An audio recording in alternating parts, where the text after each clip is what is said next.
The Knights Templar were not meant to survive. By the early 1300s, the most famous military order in Christendom had been hunted, humiliated, and legally erased. Its knights were arrested. Its leaders were interrogated. Its name was dragged through courts, pulpits, and royal propaganda until the order that had once guarded pilgrims in the Holy Land became something dangerous to even remember. And then, in 1312, the verdict came. The Templars were suppressed. Officially, they were finished. But in Portugal, history refused to close the file. Because there, on the western edge of Europe, the story did not end with prison cells, confessions, or the smoke of execution. It changed shape. It took on another name. And under that name, something of the Templar world continued to breathe. To understand why, we have to move slowly. Not into the wildest legends first, not into treasure maps, secret rites, or the more theatrical corners of modern imagination. Those can wait. We begin with a kingdom, a border, and a question that is far more interesting than the myth. What happens when a condemned institution is too useful to destroy? This is not a story about knights vanishing into a tunnel beneath Europe and emerging as masters of some hidden brotherhood. The evidence is not that generous, and history is rarely that tidy. It is a story about power, law, faith, and survival by adaptation. Portugal, in the Middle Ages, was not a quiet corner of the map. It was a frontier kingdom, still defining itself through war, settlement, and sacred ambition. Military religious orders were not decorative there.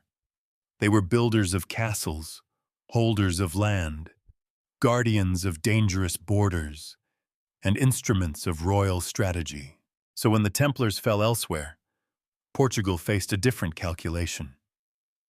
Before we venture further into the shadows, take a moment to subscribe, so you never miss a secret that history has tried to forget. Because the secret here is not that the Templars escaped destruction unchanged. It is stranger and perhaps more revealing. In Portugal, the order survived because it stopped being the order. Its name disappeared. Its usefulness did not.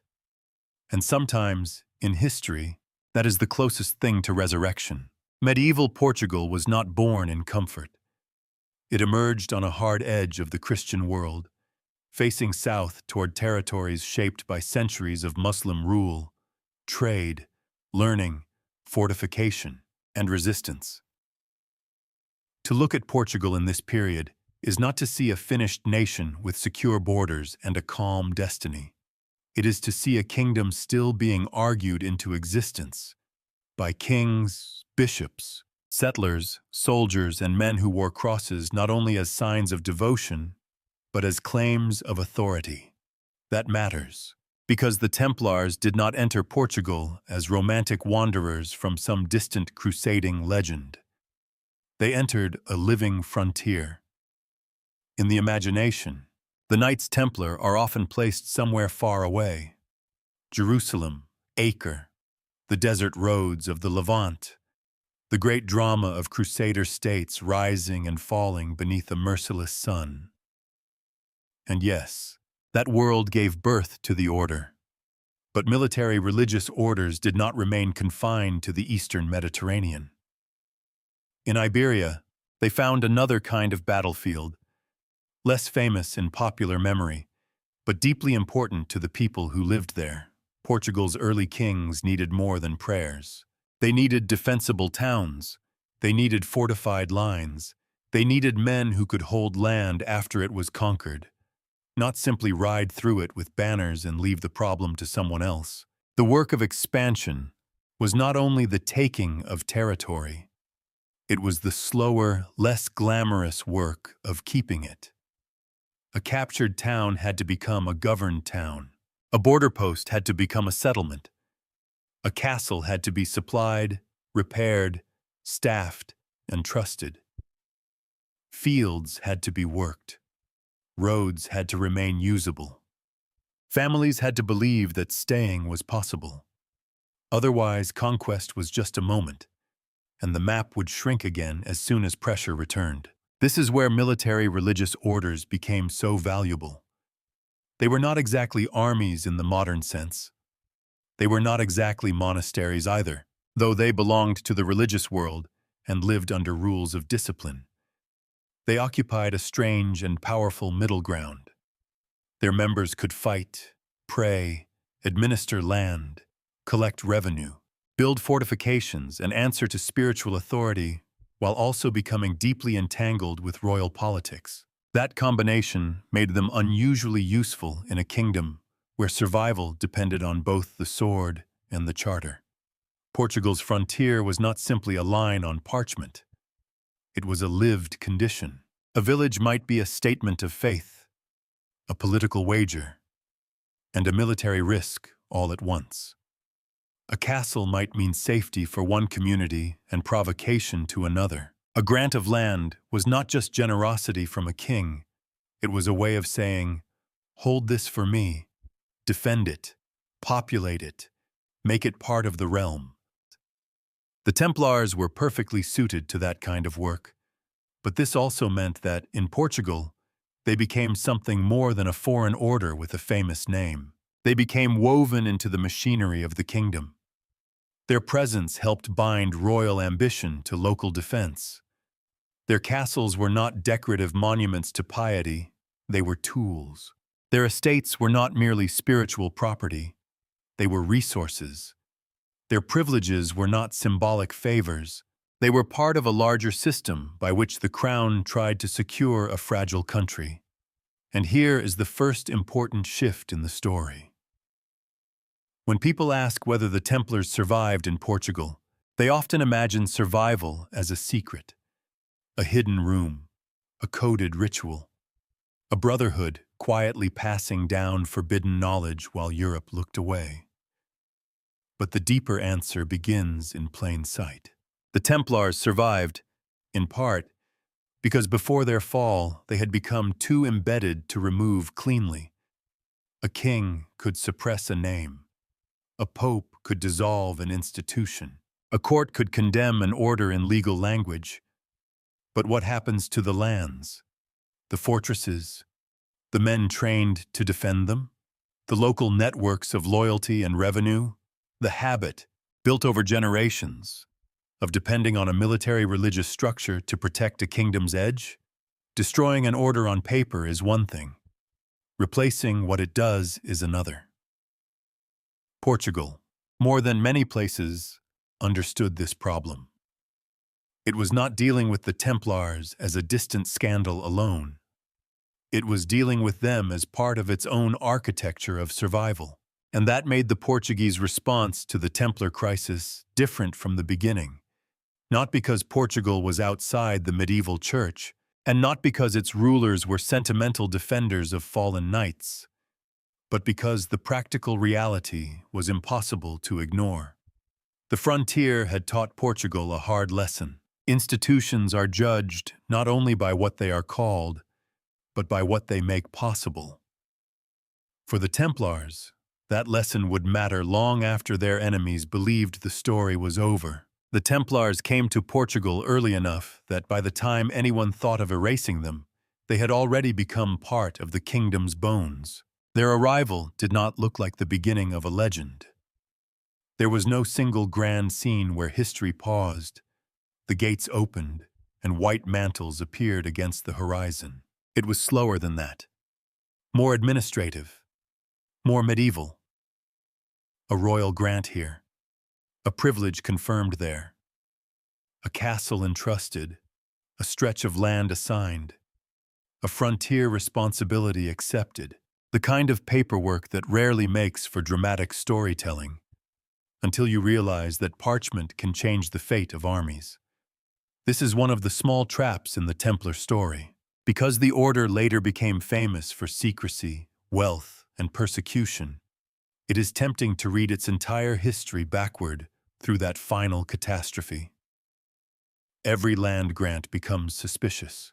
Every castle becomes a clue. Every privilege looks like evidence of some concealed design. But in 12th century Portugal, the more immediate explanation was practical. The kingdom needed capable defenders. The Templars needed land, purpose, and royal favor. Their wider mission as warrior monks fit naturally into the Iberian struggle against Muslim powers, where crusading language and frontier politics overlapped so closely that they could become difficult to separate. For Portuguese rulers, inviting and empowering the Templars was not a gesture of charity toward a religious order. It was a strategic investment. The Templars were given lands and responsibilities in places where possession was not yet a settled fact. That detail matters.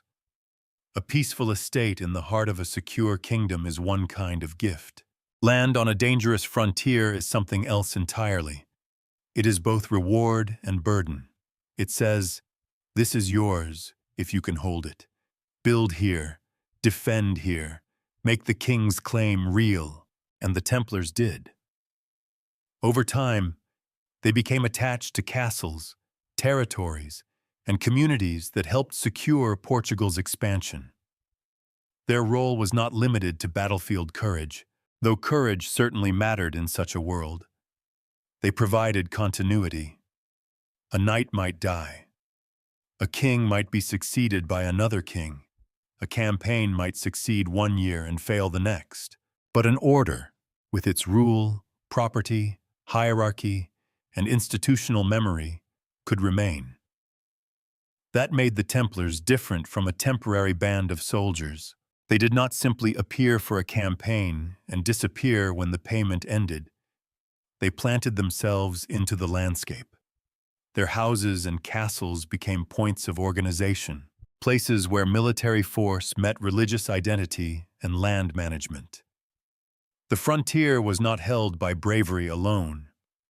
It was held by systems. This is where the Portuguese story begins to bend away from the better-known Templar narrative. In France, the Templars would eventually be portrayed by their enemies as a dangerous body within the body of Christendom. Wealthy, secretive, arrogant, perhaps even corrupt beyond rescue. In Portugal, before the crisis came, they had built a different kind of reputation. Not flawless, not beyond politics, but useful in the most concrete possible sense. They were part of how the kingdom defended itself and extended itself. Their privileges also created a delicate balance. A military order with land and exemptions could strengthen a king, but it could also become a power that required careful handling.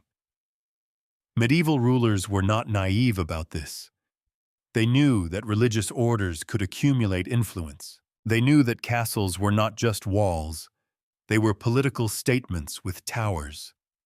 To place armed religious men in strategic territories was always to make a bargain with the future. Portugal's kings made that bargain because the need was immediate.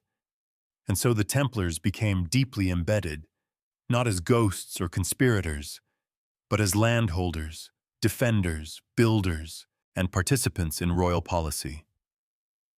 Their identity was international, but their usefulness became local.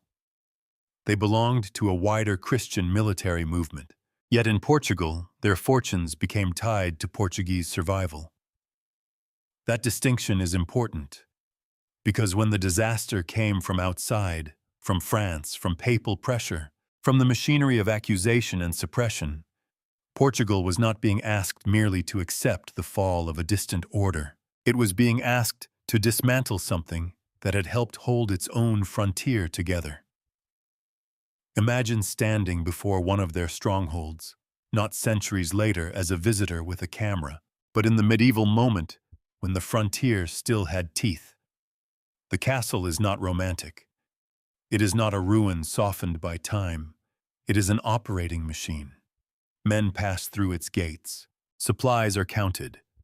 Horses are fed. Weapons are maintained. Prayers are said because death is not theoretical. Nearby land is worked because defense without food is only a heroic way to lose slowly. In such a place, the Templar cross was not just a symbol of distant crusade. It was a sign that this territory had been claimed, organized, and placed under a discipline that mixed heaven and war in a way medieval people understood more easily than we do now. That mixture can be uncomfortable to modern eyes, and it should be. The Templar presence in Portugal was bound up with conquest, settlement, faith, and violence. It cannot be reduced to noble guardianship, and it cannot be dismissed as simple fanaticism either. Their world was built from convictions and ambitions that reinforced one another. The sacred and the political were not neatly separated into different rooms. For a king, that made the Templars valuable. For the church, it made them recognizable. For the frontier, it made them effective. And for history, it made them hard to erase. By the time their name became dangerous in the early 14th century, the Templars in Portugal were no longer merely guests. They had become part of the kingdom's working structure. Their lands had histories. Their castles had functions. Their members had relationships with local power. Their mission, whatever one thinks of it morally, had become entangled with the fate of the realm. This is why the Portuguese exception cannot be explained as a sudden act of sympathy after the order's fall. The groundwork was laid much earlier, in the long decades when Templar presence became normal, useful, and difficult to separate from the kingdom's own story. A condemned institution can vanish quickly when it stands alone. It vanishes much more slowly when its foundations are already under other people's houses. Tomar was not built for nostalgia. Today, it is easy to look at old fortresses through the soft lens of age. Weathered walls become beautiful.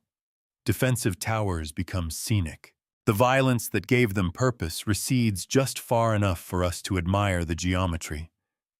But in the world that produced the Templar strongholds of Portugal, a castle was not a romantic silhouette. It was an answer to fear. And Tomar was one of the most important answers the Templars ever gave. Set above the surrounding landscape, the Templar fortress at Tomar was not merely a place where armed men could withdraw behind walls.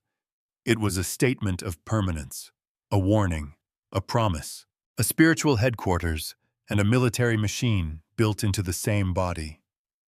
Its stones spoke a language that medieval people understood immediately. This land is defended, this frontier is organized, and the men who hold it believe their work has divine weight. That belief matters, because the Portuguese frontier was not secured by castles alone. Stone can resist an attack, but it cannot explain why anyone should die defending it. For that, people needed stories, loyalties, and sacred meanings. The Templars offered all three. Their fortresses were practical structures, certainly. They guarded routes, they watched territory, they stored supplies, they projected force into contested regions, but they were also centers of administration, where land was managed and authority took visible form. Around such strongholds, the idea of royal control became less abstract. The kingdom was not just a crown, a court, or a line in a charter. It was a wall you could shelter behind, a command you might obey, a bell you might hear, a cross you might recognize. Tomar, especially, gives us a way to understand the Portuguese Templars without drowning in legend. It shows us that their power was not only hidden in documents or accusations, it was built into the ground. There is something almost misleading about the survival of architecture. A castle can outlast the fear that raised it. A chapel can remain after the prayers have changed. A wall can become a museum piece, stripped of the urgency that once made it necessary. Yet if we look carefully, these places preserve a kind of evidence that words alone cannot carry. Tomar tells us the Templars were not marginal in Portugal. Marginal groups do not leave behind strongholds of this kind.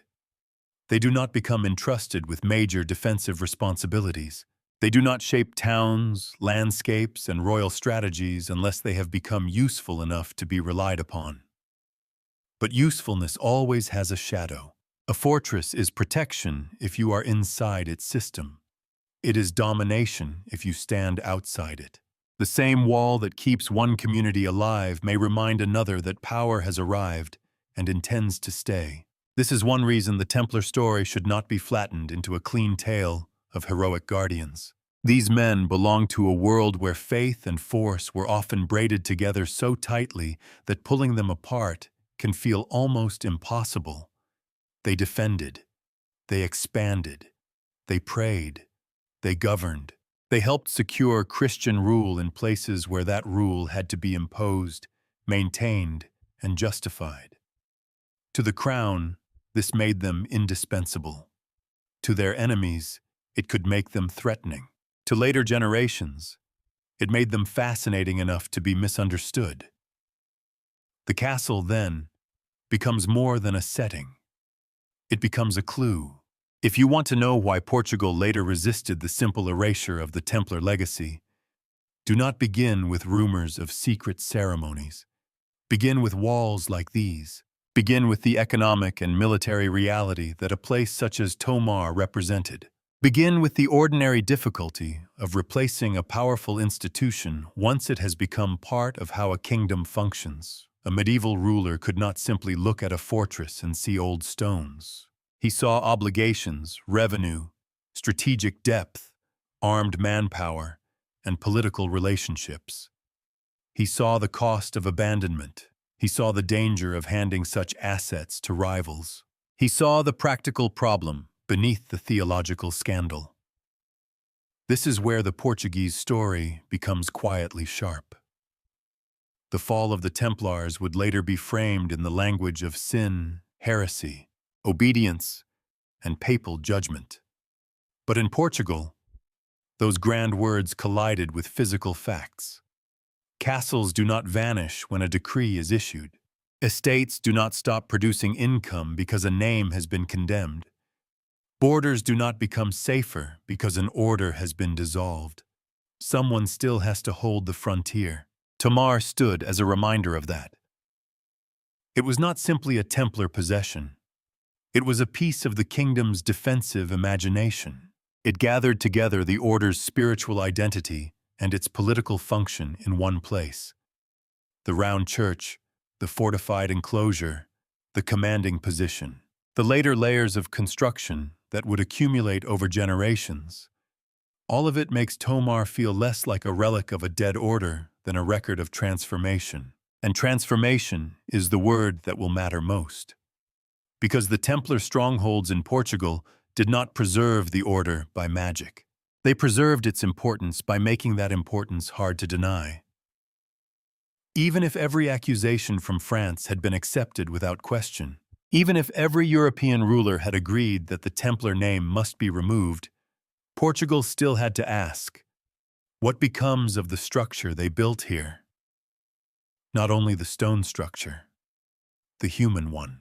The network of command, the trained men, the habits of governance, the link between military service and religious legitimacy, the local dependence on a system that had taken decades to grow. This is the part of the story that legend often skips, because bureaucracy is less glamorous than a hidden treasure, and land management is harder to sell than a secret code. But history often turns on exactly these unglamorous things. A royal decision may be shaped less by mystery than by inventory. Who owns the fields? Who commands the castle? Who collects the rents? Who keeps the peace? Who can be trusted not to hand a strategic place to someone else? In that sense, Tomar was not silent at all. It spoke through its usefulness, and when the storm that began in France finally reached the rest of Europe, the Portuguese crown would have to listen carefully. The issue was no longer whether the Templars were famous, respected, or feared. It was whether a kingdom on the western edge of Christendom could afford to let one of its most important military religious structures collapse simply because another king, in another political world, had decided the order must be destroyed. Tomar did not answer that question with words. It answered by still standing. In October of 1307, the story changed direction.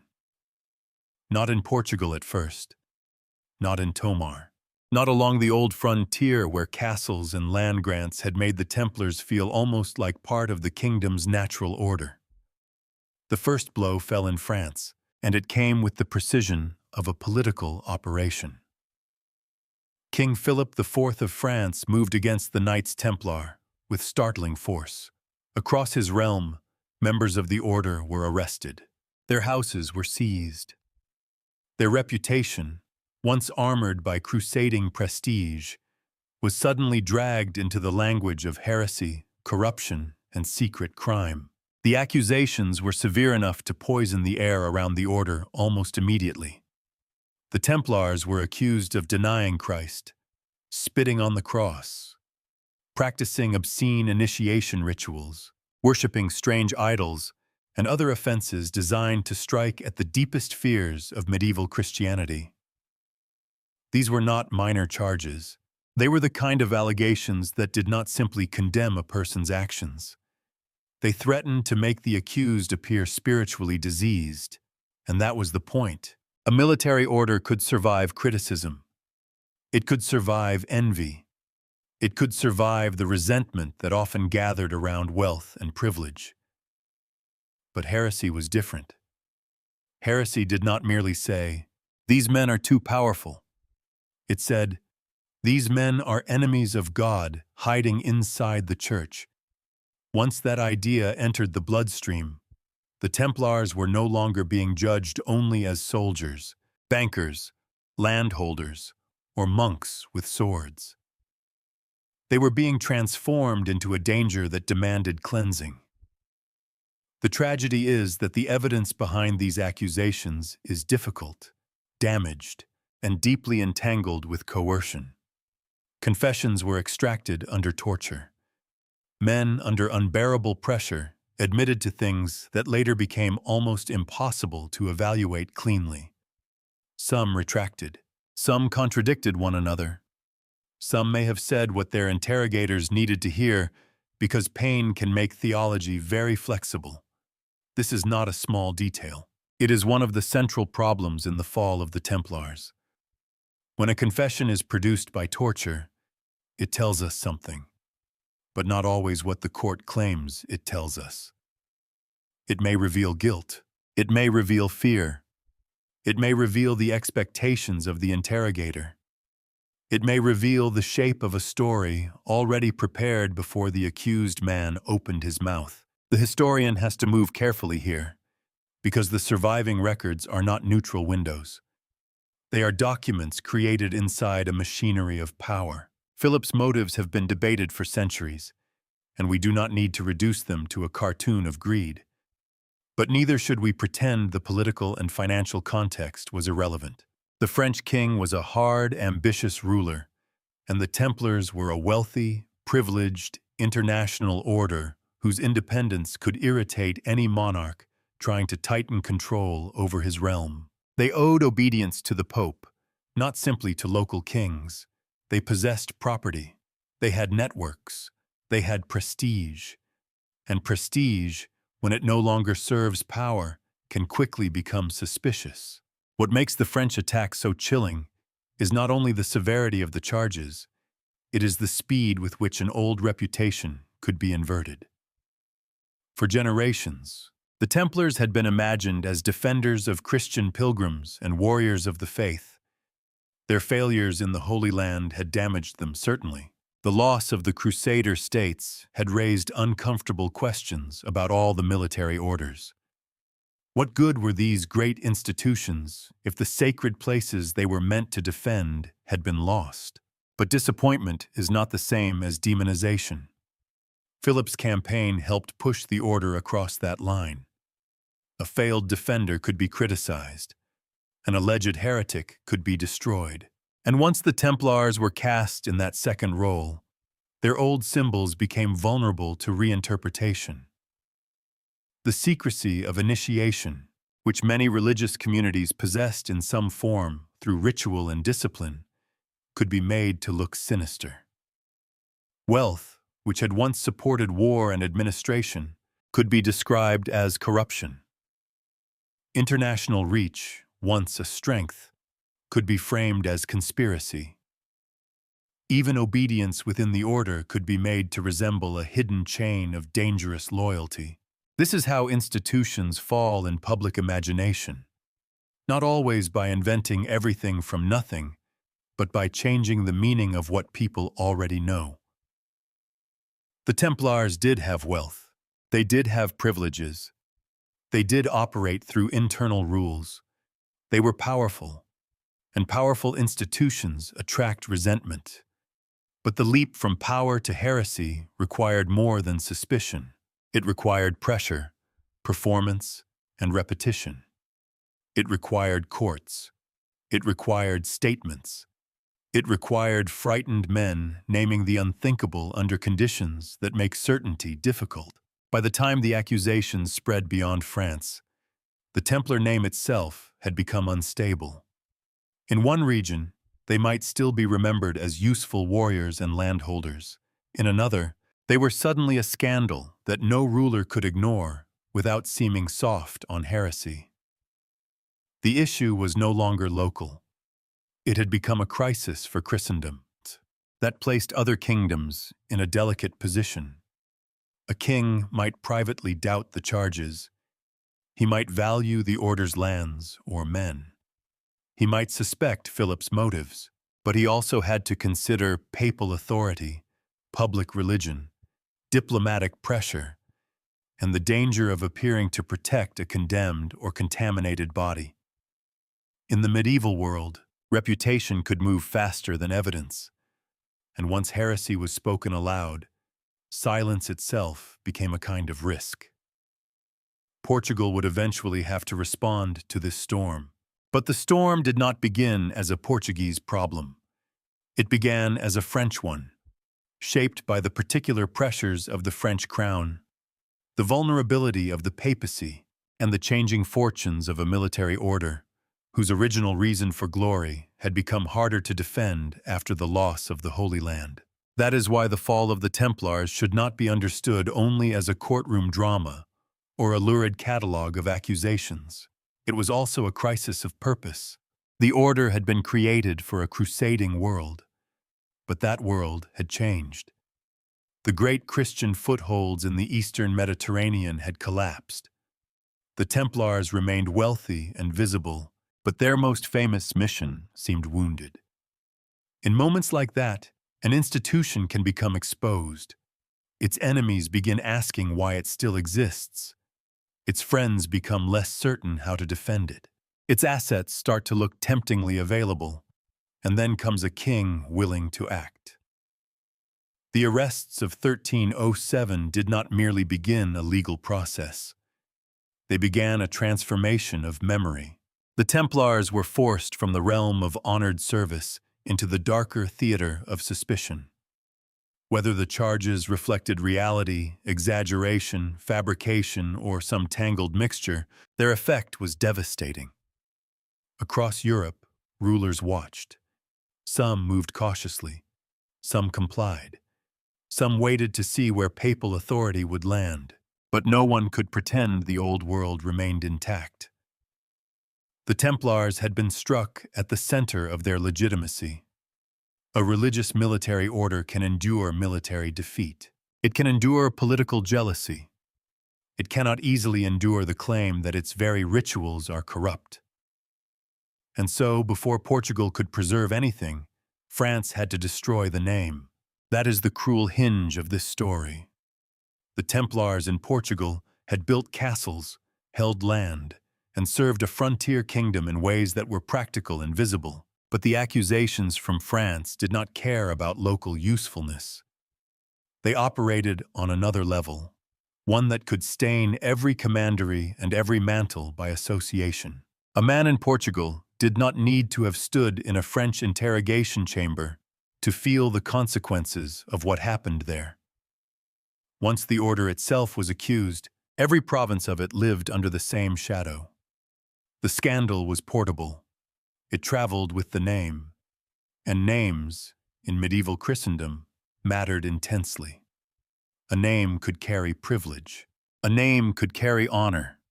A name could carry suspicion.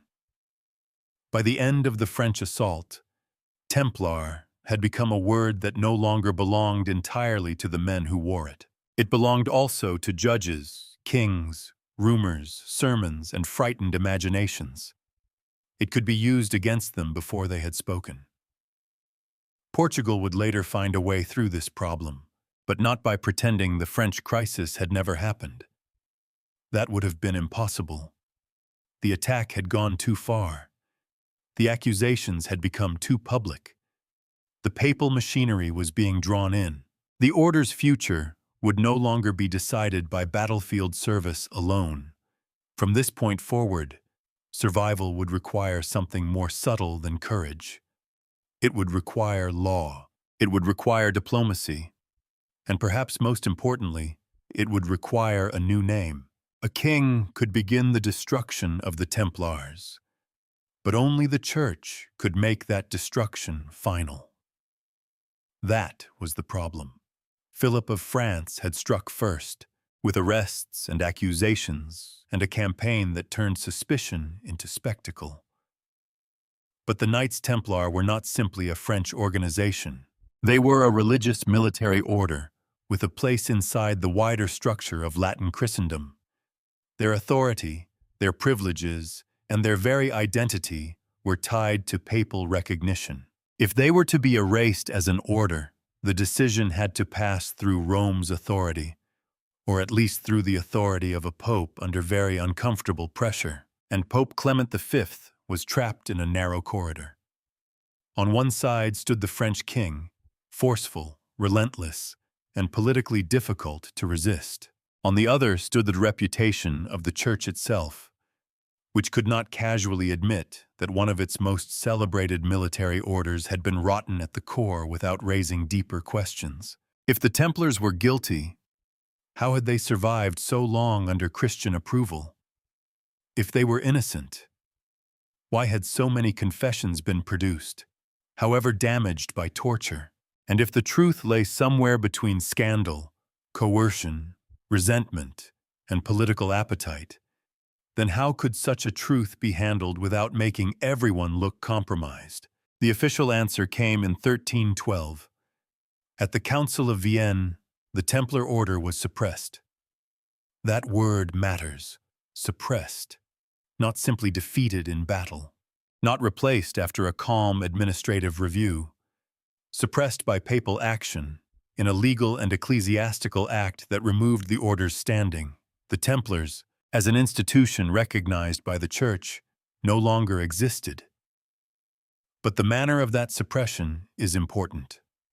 The order was dissolved without the kind of clean, universally satisfying proof that legend often imagines. It was not a simple moment in which guilt was established beyond all doubt and the curtain fell. The records and proceedings remained tangled. The accusations were grave, but the methods used to obtain testimony were compromised. The Pope's decision was shaped by scandal, pressure, politics, and the urgent need to resolve a crisis that had become too dangerous to leave open. In other words, the Templars were legally destroyed even though the historical question of their guilt remained far less tidy. This is one reason their story never stayed buried. A clean conviction leaves less room for ghosts. A murky suppression invites them. Across Europe, the papal decision created a practical problem. The Templar name had been erased, but the Templar world was still physically present. There were commanderies, churches, castles, estates, treasuries, livestock, records, debts, tenants, servants, and men who had once belonged to the order and now found themselves trapped in the aftermath of a verdict larger than their individual lives. Medieval institutions did not disappear like ink washed from a page. They had weight. They occupied land. They employed people. They were tied to local economies and noble families and royal interests. Suppression could declare an order dead, but it could not instantly settle the question of what should happen to everything the order had touched. Much of the Templar property across Europe was intended to pass to the Hospitallers, another great military religious order. On paper, that solution had a certain logic. If the Templars had been removed, then their resources could be redirected to a similar institution still in good standing. The crusading mission, at least in theory, would continue under safer management. But law on paper is one thing. Law passing through local politics is another. Every kingdom had its own pressures. Every ruler had his own relationship with the Templars, with the papacy, with neighboring powers, and with the military orders already operating inside his realm. A decision made at the highest level of Christendom still had to land in actual places, among actual interests. And when property is involved, even the most pious language tends to acquire a very earthly accent. Some rulers moved in ways that suited them. Some delayed. Some negotiated. Some saw opportunity. Some saw danger. The destruction of the Templar name created a scramble not always visible in the grand moral language of the trial. That is the less theatrical side of the fall, but it is essential. The end of the Templars was not only a drama of accusations and flames, it was also a redistribution crisis, a question of assets, authority, and institutional inheritance. Who would receive the lands? Who would command the fortresses? Who would absorb the men? Who would benefit from the ruin of a name that had once opened doors across Christendom? For Portugal, these questions were not abstract. The papal suppression reached a kingdom where the Templars had long served a frontier purpose. Their lands and castles were not merely trophies waiting for a new owner. They were part of the kingdom's defensive and administrative memory. To hand them away too simply, or to let them be absorbed into structures less directly useful to the Portuguese crown, would have meant losing more than property.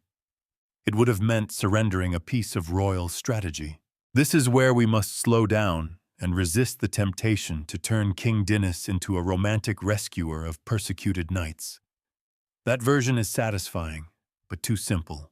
A medieval king did not need to believe in every accusation to understand danger, nor did he need to believe in the innocence of every Templar to see value in what they had built. His challenge was not to stand outside the age as a modern skeptic, shaking his head at injustice.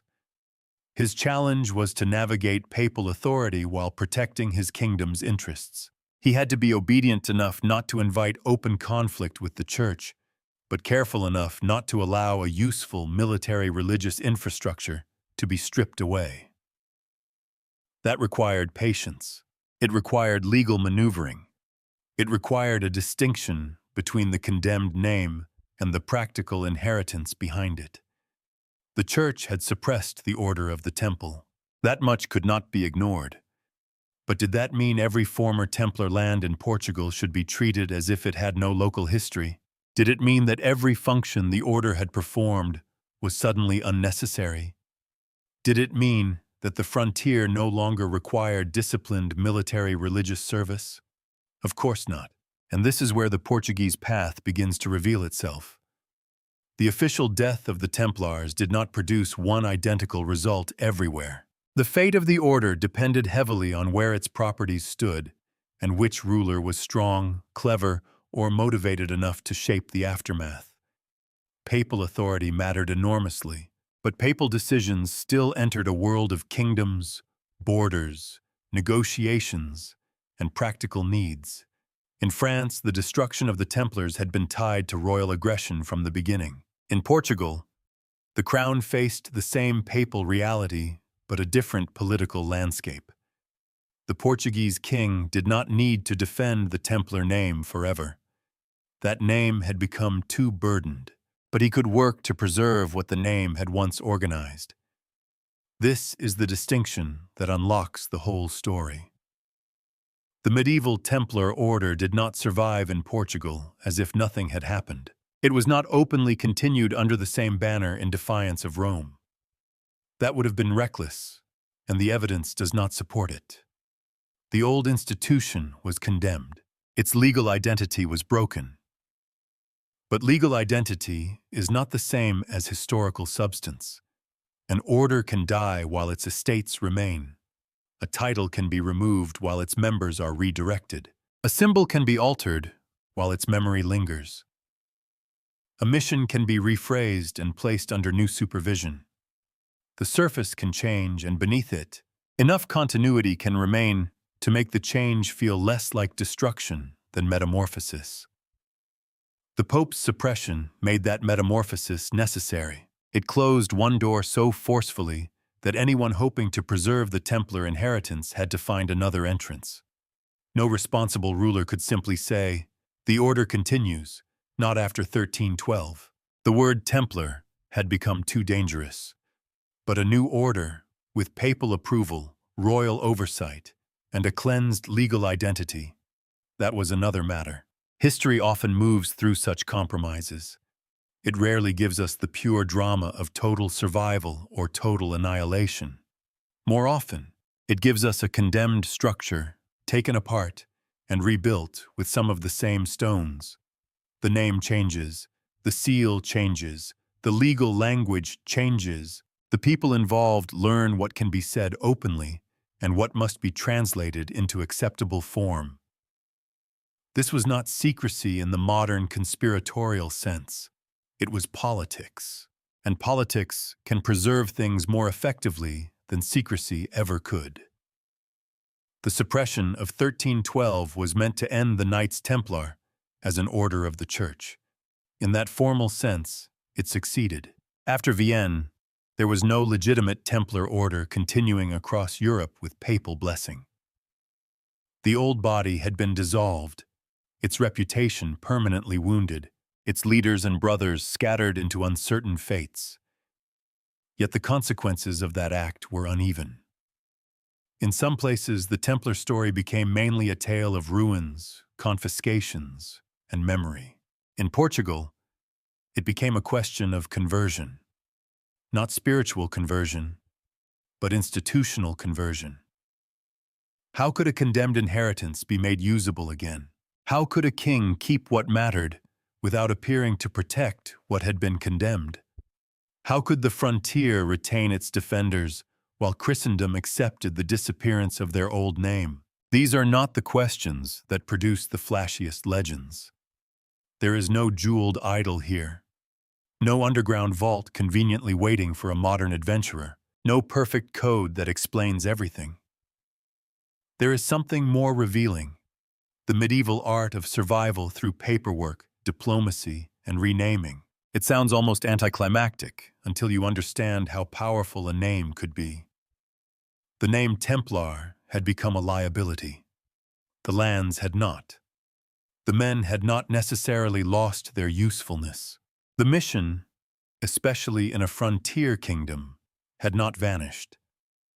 So the papal suppression did not end the Portuguese story. It clarified the conditions under which that story could continue. The old order could not be restored as itself. Its memory could not be openly defended without risk. Its property could not simply be ignored. Its usefulness could not be allowed to evaporate. Something had to be built from the remains. And in Portugal, that something would not be a hiding place. It would be an institution. King Dinis of Portugal did not stop the fall of the Templars. That point is worth making plainly, because it protects the story from becoming too neat. He was not a lone king standing against all of Europe, sword raised in noble defiance while the Church thundered from afar. Medieval politics was more careful than that, and more dangerous. A ruler could disagree with the destruction of an institution, or resent the consequences of that destruction, without being free to simply ignore the Pope. So Dinis chose a subtler path. He did not preserve the Templars by pretending nothing had happened. He preserved what could be preserved by refusing the simplest version of the ending. The Order of the Temple had been suppressed. Its name could not safely continue. But the Portuguese crown still had to deal with the people, lands, fortresses, and strategic functions that had once belonged to it. Those things could not be burned away with reputation. This was the Portuguese difference. In some retellings, the Templar collapse becomes almost total. Arrests, trials, executions, and then a long silence filled by rumor. But Portugal forces us to look at the aftermath with more precision. It shows that the suppression of the order did not mean the same thing everywhere. A papal decision could declare a legal death, but local rulers still had to manage the body. And in Portugal, the body was not easily disposed of. The former Templar presence was too useful, too established, too connected to the kingdom's own development. These were not stray knights passing through a royal court, asking for shelter after disgrace. They were tied to property and defense. Their castles had guarded real places. Their lands had supported real obligations. Their institutional habits had served a frontier kingdom whose needs did not politely disappear just because a scandal had erupted in France. Dinis seems to have understood that the important question was not whether the Templar name could be saved. It could not. The important question was whether Portugal could keep control over the inheritance behind that name. That meant walking a narrow line. Push too hard, and the king might appear to be protecting a condemned order. Yield too easily, and he risked losing assets and manpower that served the crown. The solution had to satisfy several audiences at once: the papacy, the Portuguese monarchy, local elites, and perhaps former Templars themselves, whose futures had become uncertain under a judgment made far above them. This is where law becomes more interesting than legend. Legend likes escape. Law prefers transformation. Legend sends knights through hidden passages in the night. Law changes ownership, redefines status, issues charters, creates successors, and makes continuity respectable again. It is less dramatic on the surface, but far more durable. A secret brotherhood can be hunted. A legally approved institution can hold land in daylight. Dinis did not need a conspiracy. He needed a solution. And the solution began with a careful separation between guilt and utility. The Templar order had been condemned as an institution, but Portugal could argue, in effect, that its properties and functions should not simply be transferred away from the kingdom's interests. The men who had served there were not all to be treated as monsters from a sermon. The fortresses were not to be treated as loose stones available for anyone's taking. The legacy had to be rearranged, not abandoned. There is a deeply medieval intelligence in this. Modern viewers often want the past to reveal its secrets through hidden symbols or forbidden knowledge. But one of the most powerful secrets in medieval history is that institutions survived by becoming legible to authority. They endured not because no one noticed them, but because someone found a way to make them acceptable again. For Dinis, the task was not rebellion, it was translation. The condemned Templar inheritance had to be translated into a form the Church could approve and the crown could manage.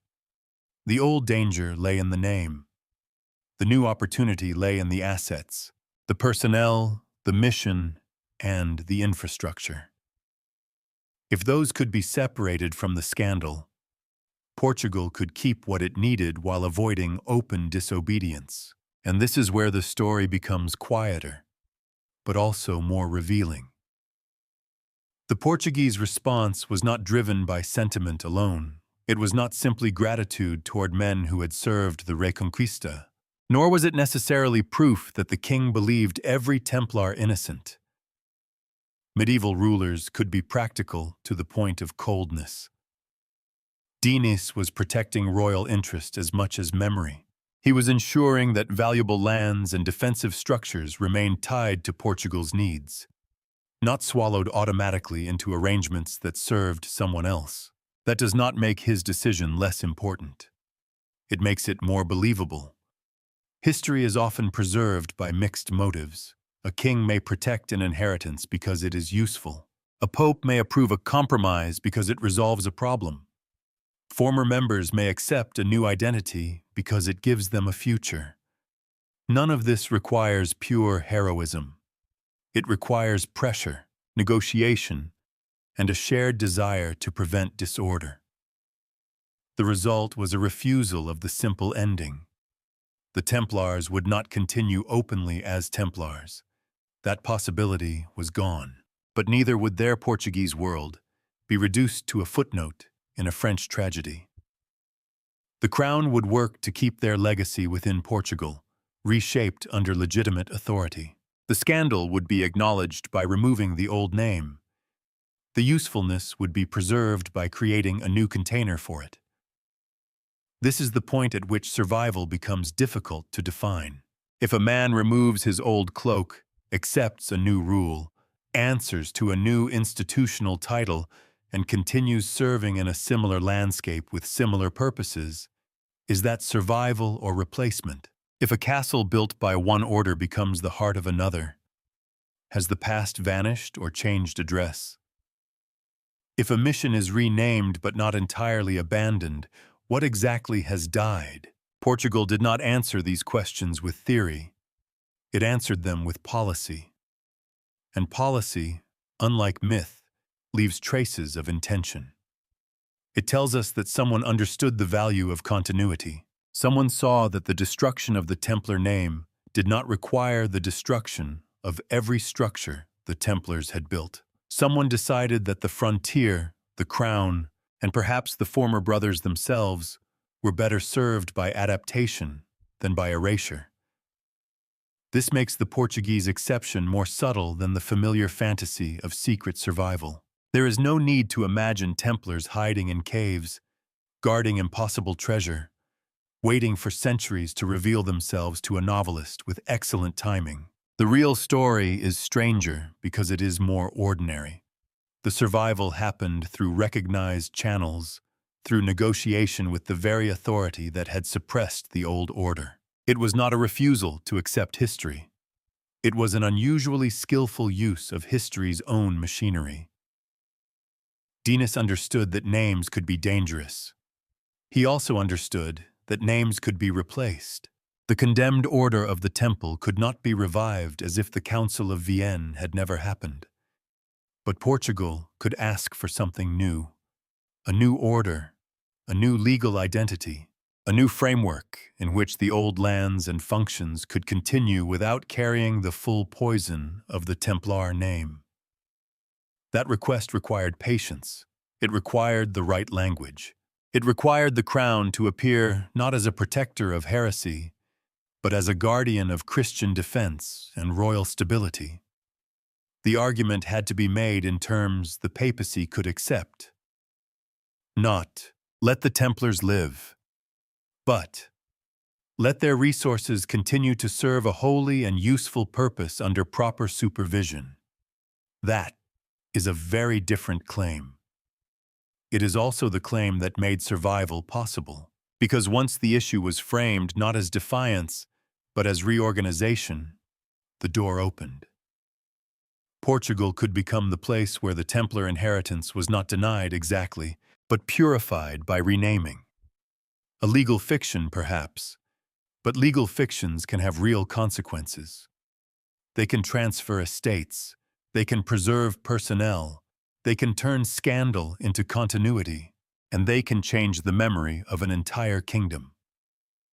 The Portuguese crown did not save the Templars from destruction. It saved parts of what destruction would otherwise have taken. That distinction may sound small, but it is the hinge on which the whole mystery turns. The medieval Templar order died. Its Portuguese usefulness did not. So when we look at Portugal after 1312, we should not look for a dramatic escape from history. we should look for something more disciplined and more political. A kingdom refusing to waste a valuable inheritance simply because the name attached to it had become impossible. Dinis did not need the old name to survive. He needed what stood behind it. And before long, Portugal would give that inheritance a new face.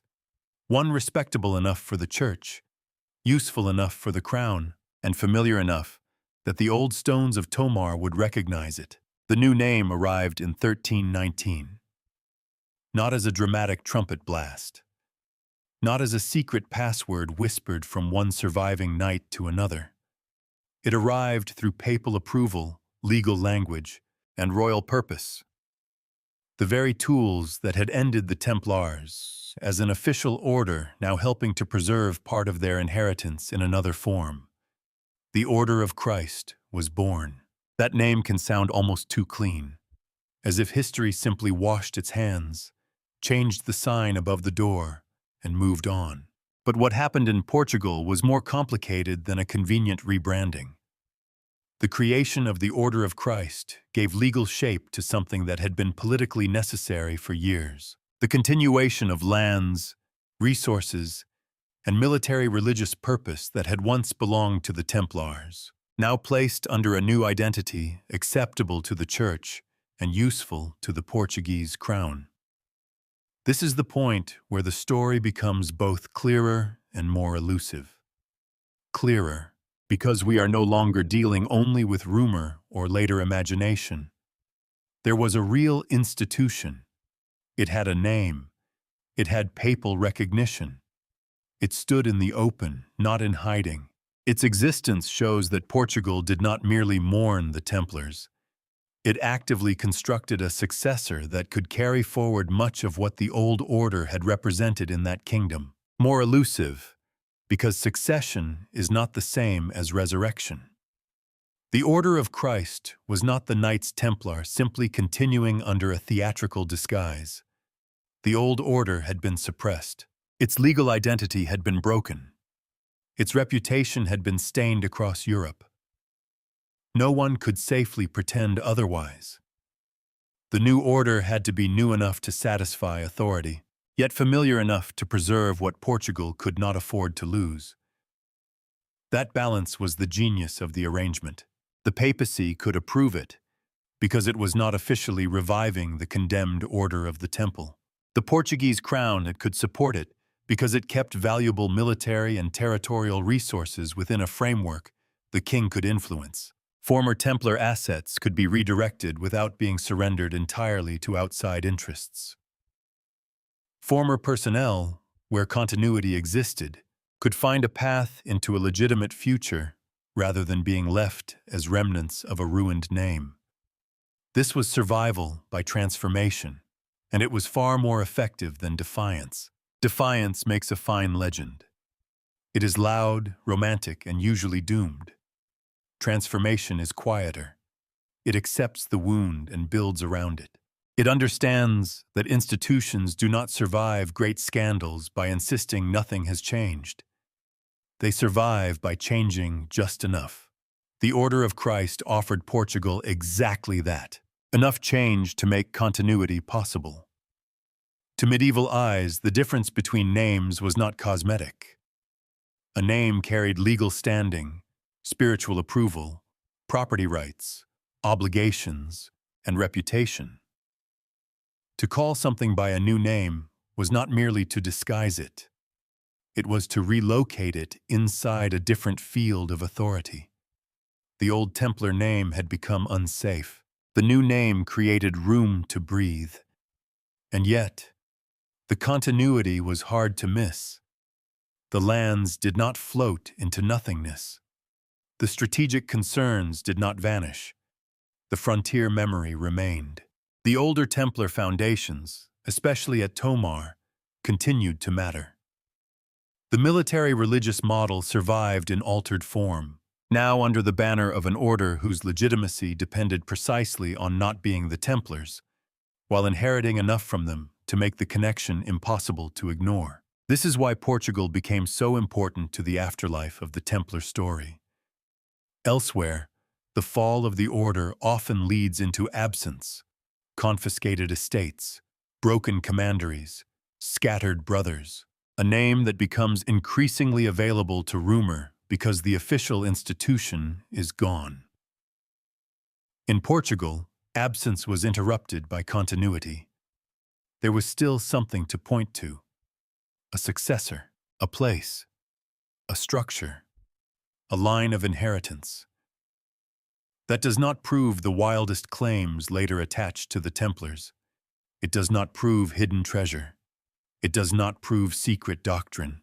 It does not prove that a forbidden inner circle quietly guided Portuguese history from behind a veil. Those claims require evidence, and the evidence is usually much thinner than the stories built upon it. But the documented continuity is powerful enough without decoration.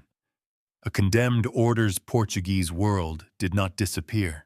It was absorbed into a new institution with papal approval and royal supervision. That fact alone is remarkable. It shows how flexible medieval power could be when necessity demanded it. The same Christian world that had destroyed the Templar name could also authorize the preservation of its usefulness, provided that usefulness wore a safer face. There is a faint irony in this.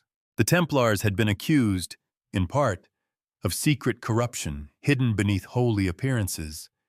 Yet in Portugal, what survived did so not by hiding beneath the world, but by becoming publicly holy in a different way. The dangerous name was set aside. The acceptable name was raised. The Order of Christ could stand where the Templars could no longer stand, precisely because it was framed as a solution rather than a continuation of scandal. That framing mattered. Portugal was not saying, "The Templars are innocent, therefore nothing changes." It was saying something more practical. The old order is gone, but its resources can still serve Christian and royal purposes under a new foundation. In a world governed by charters, privileges, oaths, and papal bulls, that distinction was not wordplay. It was survival. The new order also tightened the relationship between military religion and monarchy. Under royal supervision, the inheritance of the Templars became more securely tied to Portuguese ambitions. This was not simply the preservation of a religious community for its own sake. It was the shaping of a useful instrument, one that could defend, administer, and eventually support projects far beyond the older frontier. At the time, no one could have known how far that road would lead. The Order of Christ began as a solution to a crisis left by the fall of the Templars. But institutions, once created, rarely remain confined to the problem that produced them. They gather new purposes, they attract new patrons, they adapt to new worlds. A structure built to preserve a frontier inheritance in the 14th century would, in time, become attached to Portugal's oceanic ambitions in the 15th. That later transformation should not be rushed. For now, the important thing is the legal miracle. Not miracle in the supernatural sense, but in the historical sense of something that seems almost impossible until one sees the machinery behind it. An order had been condemned. Its name had become dangerous. Its assets were too valuable to lose. Its functions were too useful to abandon. So Portugal found a way to let the condemned thing die while allowing much of its substance to continue. This is why the birth of the Order of Christ is not a side note in the Templar story. It is the hinge between destruction and afterlife. Without it, Portugal might have been another landscape of confiscated houses and fading memory. With it, the story becomes something stranger. Not a survival untouched by history, but a survival made possible by history's own legal instruments. The Order of Christ did not erase the fall of the Templars. It proved that the fall had not consumed everything. And in that new name, carefully approved, carefully supervised, and carefully placed within the needs of the Portuguese kingdom, The old inheritance found a way to continue in daylight, not as the order that had been destroyed, not as the legend that later centuries would invent, but as something more durable than either, a transformation with documents behind it, stone beneath it, and a future no one in 1319 could yet measure. Survival is often imagined as resistance, a door barred from the inside, a secret meeting after midnight, a name spoken only among the trusted. That picture has power, of course. It gives history the flavor of a thriller. But the Portuguese Templar story becomes more interesting when we let go of that image. Because what survived in Portugal did not survive by standing still. It survived by changing. The old order of the temple had been legally suppressed. That is the line we cannot honestly cross. After 1312, there was no official, openly recognized Templar order continuing under its own name with the blessing of the Church. The institution that had risen from the crusading world of the 12th century had been broken. Its reputation had been damaged too deeply. Its name had become too dangerous for public use. But institutions are not made of names alone. They are made of property, habits, loyalties, offices, skills, memories, and functions. They are made of people who know how to manage estates, command men, maintain fortifications, negotiate with rulers, and give a religious explanation to political violence. Remove the title, and much can still remain. That is the uncomfortable middle ground Portugal occupied. It would be misleading to say the Templars simply continued as if nothing had happened. But it would be just as misleading to say they vanished there in the same way they vanished elsewhere. Portugal gives us neither clean death nor romantic escape. It gives us adaptation. And adaptation is often the most realistic form of survival. The Order of Christ became the vessel for that adaptation. Under its new identity, the Templar inheritance could be made usable again. Lands that might have been lost to other hands could remain tied to Portuguese purposes. Military religious service could continue without openly defending the condemned name. The crown could supervise and benefit from a structure that looked forward, while still drawing strength from what had already been built. This was not merely a trick of language. It was a change in legal existence.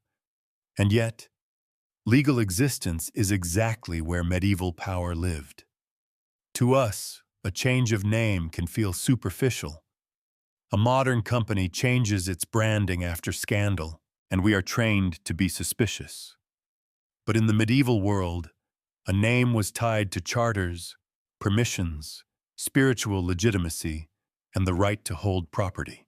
A new name could make the difference between confiscation and continuity, between suspicion and obedience, between ruin and usefulness. That is why the Portuguese solution was so effective. It did not need to deny the papal suppression. It accepted it. The Templar order was gone. But the needs that had made the Templars important had not disappeared, and the material world they left behind could be placed into a safer, institutional body. Here, the story asks us to be precise.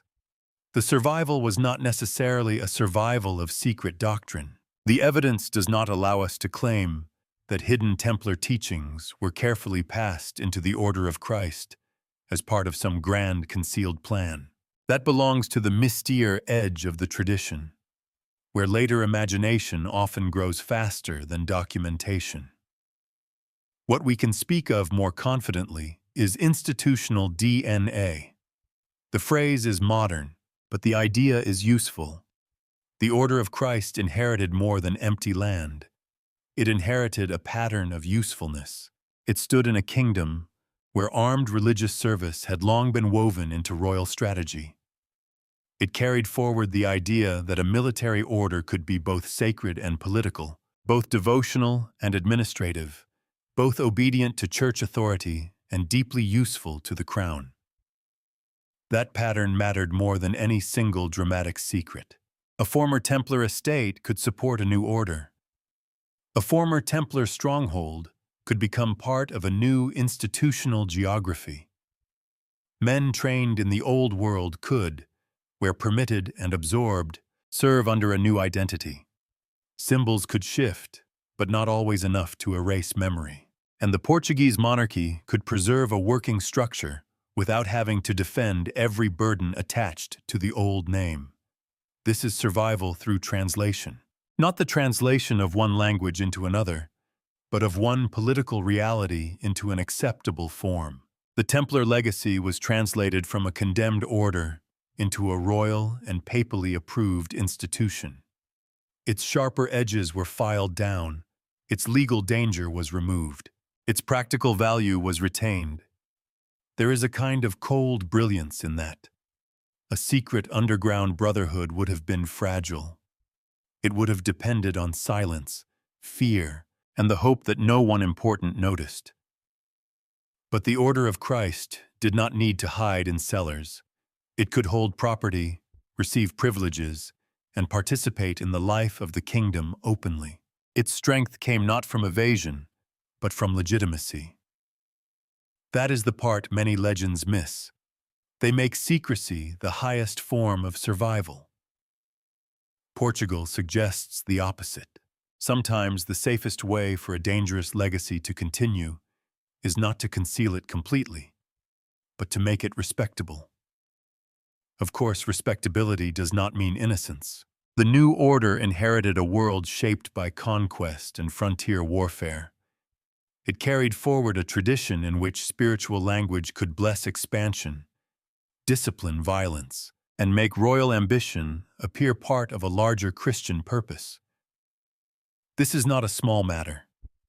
The same continuity that preserved lands and institutions also preserved assumptions about faith, power, and the right to take and hold territory.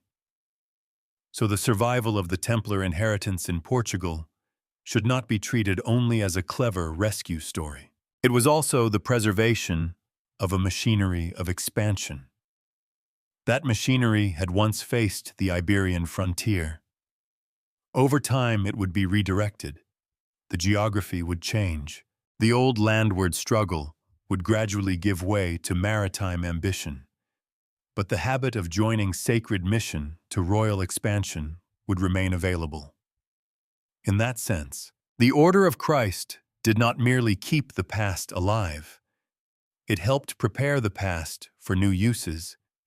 This is how history moves, not by repeating itself exactly, but by carrying old structures into unfamiliar landscapes. A castle order can become an oceanic order. A frontier mentality can travel by ship. A cross once associated with land warfare can appear on sails.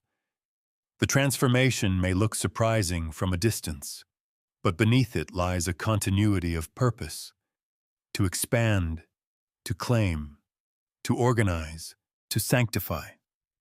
The Templar inheritance survived because it was adaptable enough to serve more than one age. Yet we should not exaggerate the smoothness of that continuity. Change always costs something. The Order of Christ was not simply the temple reborn with a cleaner seal. It answered to different conditions. It existed under different supervision. It belonged to a kingdom that was itself changing. Its future would not be a perfect continuation of the past, but a reshaping of inherited material into new political forms. That is what makes it historically believable. Real continuity is rarely pure. It is patched, negotiated, renamed, redirected. It leaves some things behind and carries others forward. The Templar story in Portugal survived not as a single unbroken flame guarded from wind, but more like embers moved from one hearth to another. The fire is not identical, the room is different, but the heat has a source, and Tomar remained one of the places where that source could still be felt. There, the older Templar foundations did not vanish beneath the new name. They remained as a physical memory of what had been transformed. The stones did not care about papal language. They held the record of use. They showed that before the order of Christ stood there, another order had built, prayed, commanded, and defended in the same landscape. This is why architecture becomes so important in the Portuguese story. Documents tell us what authority allowed.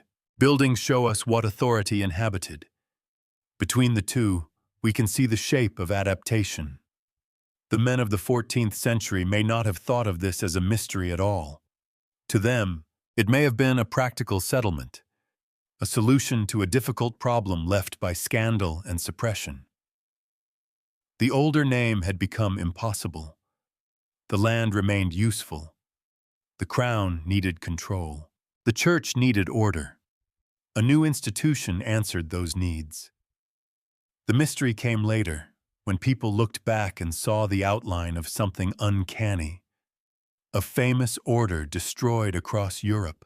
Yet in Portugal, its lands, symbols, purposes, and memory seemed to pass into another body. But the uncanny feeling should not blind us to the mechanism. The Templars did not survive in Portugal by escaping history.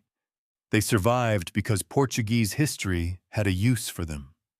That use did not require the old name to remain alive. In fact, the old name had to die for the inheritance to continue safely. The scandal was too great, the papal judgment too heavy, the political risk too real. The transformation worked because it offered everyone enough of what they needed. Rome received obedience. The crown retained assets. Former structures found a future. The frontier tradition remained intact. This is not the stuff of a simple legend. It is better than that. It shows us a medieval world capable of remarkable flexibility, where condemnation and preservation could happen almost in the same breath. It shows that an institution can be publicly ended and still leave behind a working afterlife. It shows that survival may be less about hiding from power than being rearranged by it. And so, when we ask what survived, the answer cannot be only one thing. Not the order of the temple in its original legal form. Not a proven secret cult of fugitive knights. Not every myth later attached to the Templar name. What survived was a network of land and purpose, a body of habits, a style of military religion useful to kings, a memory anchored in stone, a symbolism flexible enough to be reborn under safer authority, a mission that could be redirected when Portugal's horizon began to widen. The old order had died. But in Portugal, death did not mean disappearance. It meant transformation into something that could pass through the door the Templars themselves were no longer allowed to enter. Tomar is the kind of place that makes the past feel less like a sequence of dates and more like a pressure still held inside walls. You can describe it as a fortress. You can describe it as a convent. You can describe it as the old Templar heart of Portugal, later transformed under the order of Christ. All of that is true enough. But none of those labels quite captures why it matters. Tomar is important because it allows the story to become physical. So much of the Templar fall survives through hostile records, legal decisions, papal language, and later speculation. These are necessary sources, but they are slippery. A confession may have been forced. An accusation may have been shaped by politics. A legend may have grown large because the silence around it was convenient. But a place like Tomar stands with a different kind of stubbornness. It does not solve every mystery. It does not tell us what every man believed. But it shows us that the Templar presence in Portugal was not imaginary, not slight, and not easily erased. The stones themselves become a witness, not a witness in the romantic sense. As if walls can whisper perfect answers to those patient enough to listen. That is a tempting image, but history rarely rewards it. Tomar is a witness because it preserves layers of use. It shows how one institution could leave a mark deep enough for another institution to inherit it. It shows how the Templar foundation did not disappear when the Templar name became dangerous. Instead, the place continued, adapted, expanded, and absorbed the next stage of Portuguese ambition. That is why Tomar matters more than any rumor attached to it. It is easy to chase the spectacular. Hidden vaults, secret rites, coded symbols, treasure spirited away just before disaster. Stories like these cling to Templar sites across Europe because the Order's destruction left a wound in the historical imagination. When an institution falls under accusation, and when the evidence is damaged by torture and politics, people search for meanings that feel larger than paperwork. But Tomar offers something better than spectacle. It offers continuity you can stand inside. The old Templar fortress and the later Convent of Christ do not present a clean separation between one vanished world and another new one. They show accumulation. Medieval power did not always demolish the past before building over it. Sometimes it absorbed the past and made it serve a new title. A wall remained useful. A sacred space remained meaningful. A strategic position remained strategic. And so the new order did not need to invent itself from nothing. It could inhabit a place already charged with memory. This is one of the quiet truths of institutional survival. Buildings can normalize transformation. A new name may feel abrupt in a document, on parchment, the shift from Templar to Order of Christ can look like a legal maneuver, a carefully approved solution to a political problem. But in a place like Tomar, the transition becomes less like a cut and more like a layering. The old structure remains beneath the new authority. The eye may move from one period to another, from one architectural language to another, but the site holds them together. And because it holds them together, it complicates any easy story. If you want to claim that the Templars simply vanished from Portugal, Tomar makes that difficult. Too much remained. Too much was repurposed. Too much of the old institutional geography continued under a new identity.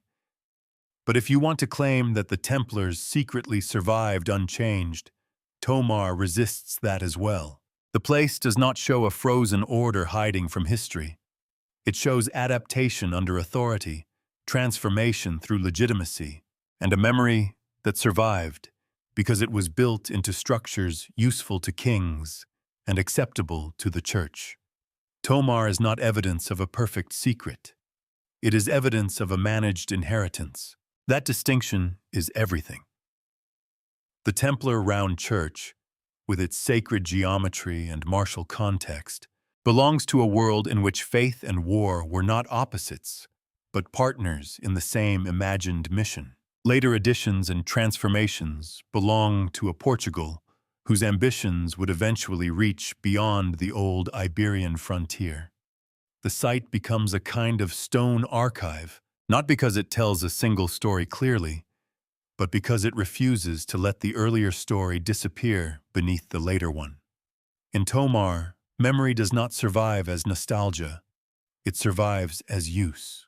A chapel used again, a fortress adapted, a headquarters reinterpreted, a sacred center retained because abandoning it would have meant wasting both authority and symbolism.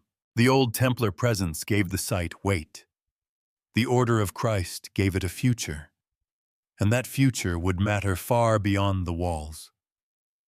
For Portugal, Tomar became more than a relic of the frontier. It became a bridge between two ages that are often treated as separate: the age of crusading knights and the age of oceanic expansion. That bridge was not built in a single moment. It emerged gradually, through policy, patronage, ambition, and changing geography.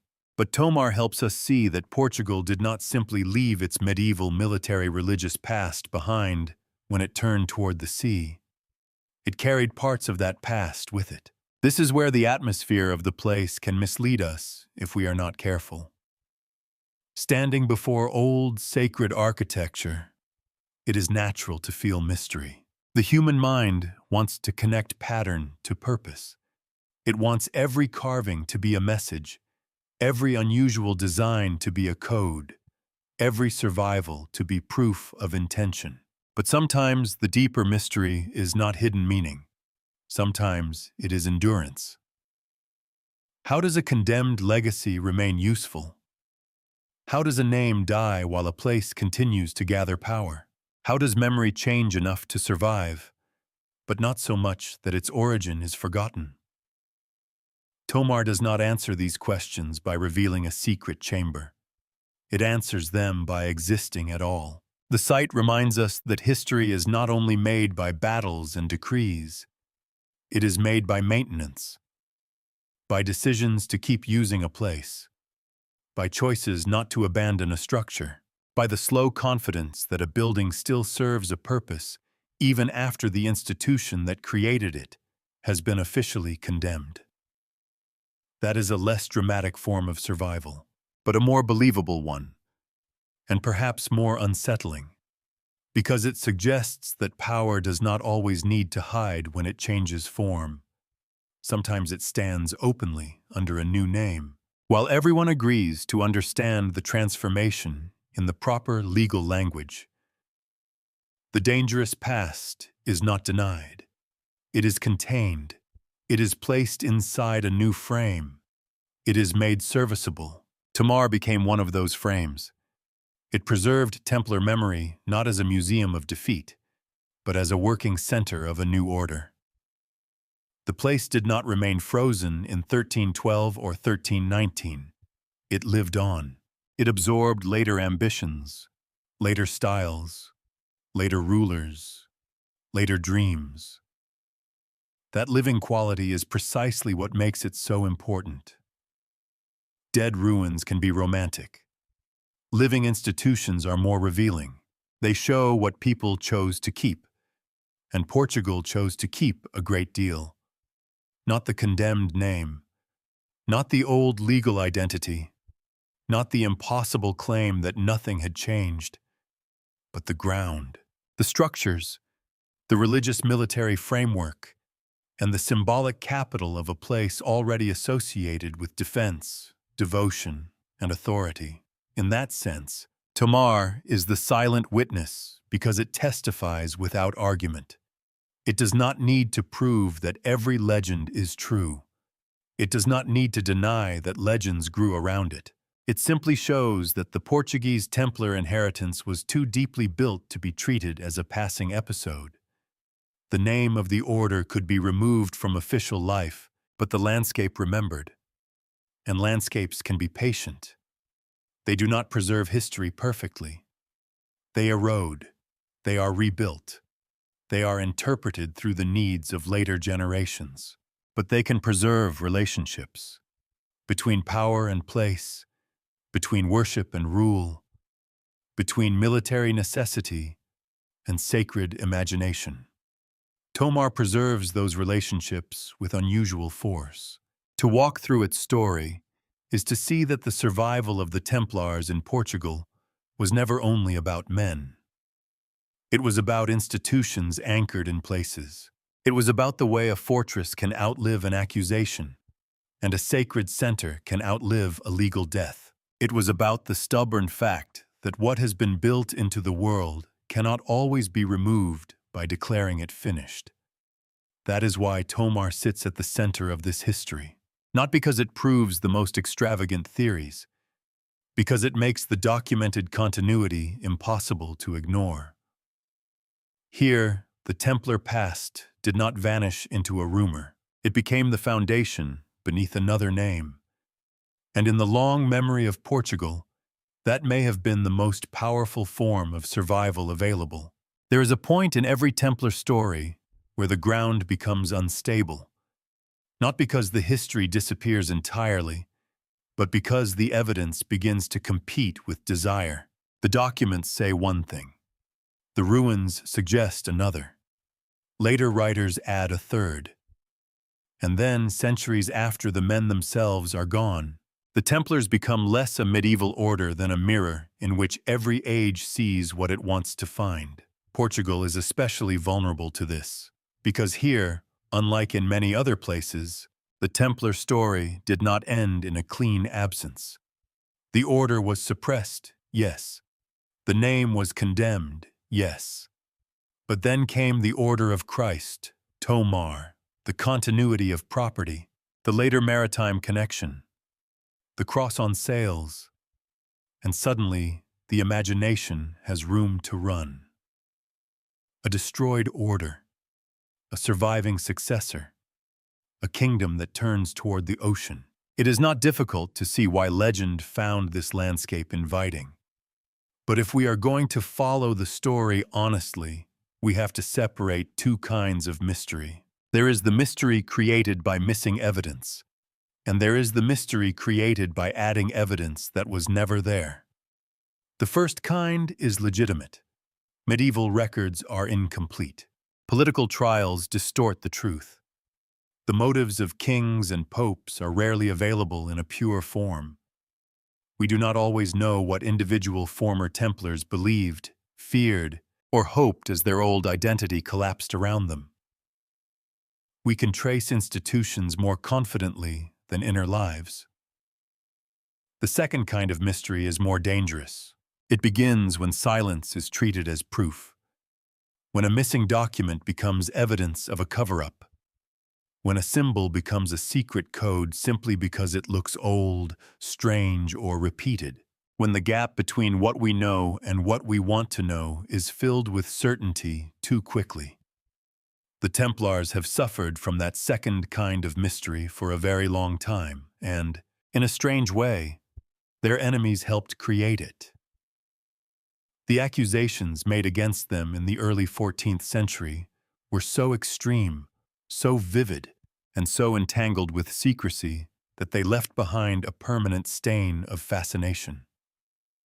Denial of Christ, obscene rituals, strange worship, hidden practices. Even when we approach these claims cautiously, even when we remember the role of torture and political pressure, the images remain powerful. Medieval propaganda, once released, can outlive the people who produced it. Later centuries inherited not only the Templars, but the atmosphere of their trial. That atmosphere made almost anything seem possible. If the order had been accused of secret rites, perhaps there had been secret wisdom. If its leaders had died under a cloud, perhaps they had taken something with them. If its wealth seemed to vanish in some places, perhaps treasure had been hidden. If Portugal preserved a successor, perhaps the real heart of the order had escaped there intact. Each of these ideas has a certain narrative charm, but charm is not evidence. The strongest Portuguese continuity is institutional, not occult. Lands, privileges, fortresses, personnel, strategic function, religious military identity. These are the solid parts of the story. They do not require us to imagine a hidden treasury beneath every floor or a coded doctrine behind every cross. They are already remarkable. They show that a condemned order could lose its legal name while leaving behind enough practical substance to be reorganized under a new one. That should be enough to hold our attention. But legends rarely stop where documentation stops. One popular claim is that the Templars escaped to Portugal with secret treasures. This is a powerful image, and it fits neatly into the larger myth of Templar wealth disappearing just before destruction. Yet in the Portuguese case, what can be supported with more confidence is not a dramatic midnight convoy of hidden riches, but the transfer and preservation of institutional assets through legal and royal channels. Land is less glamorous than treasure. Charters are less exciting than gold. But land and charters are exactly the kind of wealth medieval power was built upon. Another claim suggests that the Order of Christ became a disguised continuation of secret Templar teachings. Here again, the evidence is thinner than the legend. The Order of Christ was a real successor in the sense that it inherited much of the Portuguese Templar world, but a legal and institutional succession does not automatically prove a hidden spiritual or esoteric succession. Those are different claims, and they need different kinds of evidence. This distinction matters because without it, the story becomes too easy. Everything becomes proof of everything else. A cross becomes a code. A castle becomes a vault. A legal transition becomes a conspiracy.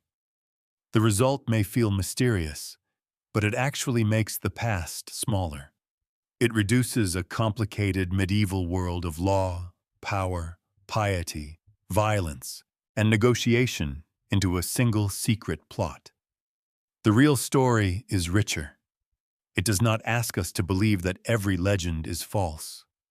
It asks us to notice where the footing changes. Some later traditions may preserve faint memories of real anxieties or real continuities. Some rumors may have grown from genuine uncertainty about property, wealth, or former members. Some symbols may have carried layered meanings that are difficult to recover fully. But when evidence is missing, the honest phrase is not, "Therefore it happened." The honest phrase is, "The legend may have grown larger than the event itself." And with the Templars, legends grew very large indeed. Part of the reason is that the Order's fall was morally unsatisfying. It did not provide a neat ending. If the Templars had clearly been guilty of everything, the story would be grim but closed. If they had clearly been innocent and universally vindicated, the story would be tragic but clean. Instead, we are left with coerced confessions, political pressure, papal compromise, royal interest, and a suppression that resolved the crisis legally without resolving every historical doubt. That kind of ending invites afterlives. Portugal added another layer because it offered a visible afterlife. The Order of Christ stood where absence might have been expected. Tomar endured. Tomar. Later Portuguese expansion carried symbols associated with the new order far beyond the old frontier. A medieval crisis seemed to echo into the age of ships. To later imaginations, this felt almost too meaningful to be coincidence. But history does not require coincidence to be meaningless. The connection between the Templar inheritance and the Order of Christ is meaningful because it shows transformation. It shows how Portugal converted a threatened medieval structure into a continuing instrument of royal and religious ambition. It shows that the fall of the Templars was not merely a French event with European consequences, but a local problem solved differently in different places. That is not less interesting than conspiracy. It is more interesting because it can be examined. We can ask why the Portuguese crown wanted to retain control. We can ask how papal authority allowed a new order to emerge. We can ask what changed when the frontier mission gradually shifted toward maritime expansion. We can ask how symbols of crusading memory were repurposed in the language of discovery and empire. These questions do not depend on hidden chambers. They depend on institutions, and institutions leave traces. Still, the legends should not be dismissed with arrogance. They tell us something, even when they do not tell us what they claim to tell us. They reveal how powerfully the Templars lodged themselves in cultural memory. They show how people respond when official history feels incomplete. They show the hunger for continuity after catastrophe, and the suspicion that famous institutions never truly die. In Portugal, that suspicion found unusually fertile ground because, in one important sense, the famous institution did not entirely die. Not as a legal body, not as the same order, not with all the stories attached to it, but as a set of resources and habits carried into the Order of Christ. The Templar inheritance remained visible enough to keep the imagination awake, so the task is not to strip the story of mystery. The task is to place the mystery where it belongs. The mystery is not whether a secret Templar empire ruled Portugal from behind sealed doors. There is no solid basis for that. The mystery is how a condemned order could be destroyed in one legal sense and preserved in another practical sense. It is how medieval authority could both erase and conserve. It is how a name could become forbidden, while the work behind it was made respectable. That is a subtler mystery, but it reaches deeper into the way history actually functions. Documents and legends do not have to be enemies. Documents give us the frame. Legends show us where later generations felt the frame was not enough. But if the legend overwhelms the document, we lose the very thing that makes Portugal's story distinct. We no longer see King Dinis's careful politics. We no longer see the papal compromise. We no longer see Tomar as a lived institution. We see only a theatrical fog. And the Portuguese story deserves better than fog. It deserves the tension of what can be known and what cannot. What we can say with more confidence is this. After the suppression of the Knights Templar, Portugal did not simply allow their entire local inheritance to dissolve. Through the creation of the Order of Christ, a new legal body carried forward much of the old military religious function and material base. That continuity was public, approved, and politically useful. What remains uncertain are the more dramatic claims. Hidden treasure, secret doctrines, occult survival, carefully guarded conspiracies reaching across centuries. Those stories may be entertaining. Some may contain fragments of older memory. But without stronger evidence, they belong to the realm of speculation, not conclusion. And that boundary is not a weakness in the story. It is what allows the real secret to emerge. The Portuguese Templar survival was not hidden because it had to be invisible. It was hidden in plain sight because later eyes kept looking for the wrong kind of secret. People searched for underground chambers, when the more revealing chamber was the court. They searched for forbidden rituals, when the more important ritual was legal approval. They searched for treasure, when the durable treasure was land, legitimacy, and institutional continuity. The legend points downward, into imagined vaults. The evidence points outward, across a kingdom. That is where Portugal changes the meaning of the Templar afterlife. It does not give us proof of every rumor. It gives us something rarer. A documented case of transformation that was dramatic enough to inspire rumors for centuries afterward. And once the Order of Christ begins to move beyond the old frontier, those rumors gain a new horizon. Because the story that began with castles will not remain on land. By the 15th century, Portugal's frontier had begun to move. Not disappear, not exactly. The older language of crusade, defense, and Christian expansion was still alive. The habits formed on land had not dissolved, but the edge of ambition was shifting. For generations, Portugal had faced inward and southward across the Iberian Peninsula, toward contested towns, rivers, fortresses, and borders. Now its attention began to turn outward, toward the Atlantic. The sea became the new frontier. This was not an obvious destiny. Oceans are easy to romanticize after the fact, especially when we already know what later voyages would reveal. But to a 15th century mind, the Atlantic was not simply an open highway waiting for bold men to sail across it. It was danger, uncertainty, distance, wind, hunger, miscalculation, and fear dressed in water. A ship leaving the coast did not move into a blank space. It moved into a world where knowledge thinned quickly. And into that world stepped Prince Henry of Portugal. History remembers him as Henry the Navigator, though the title can mislead. It suggests a lone genius with maps spread before him, personally steering the future from a desk, as if the age of exploration were born from one man's clean design. The truth is less tidy and more human. Henry was not simply a navigator in the narrow sense.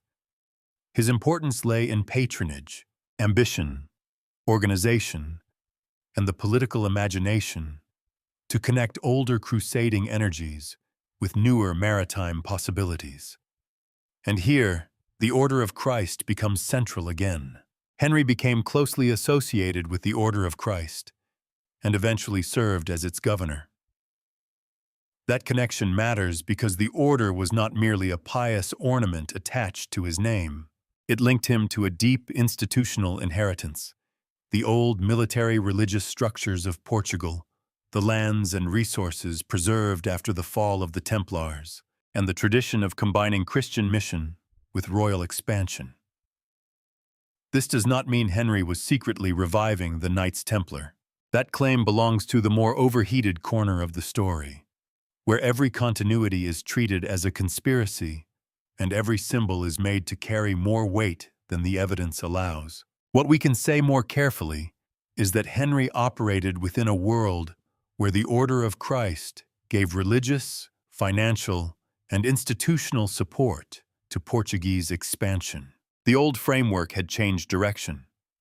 The battlefield was no longer only a castle line or a contested valley. It was a coastline, a harbor, a chain of islands, a route along Africa's Atlantic shore.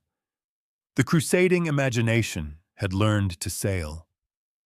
This transformation is one of the most important turns in the entire story, because it shows how an institution can survive not by preserving its original mission perfectly, but by finding a new stage on which that mission can still make sense. The Order of Christ had inherited a military religious tradition from the Templar world in Portugal.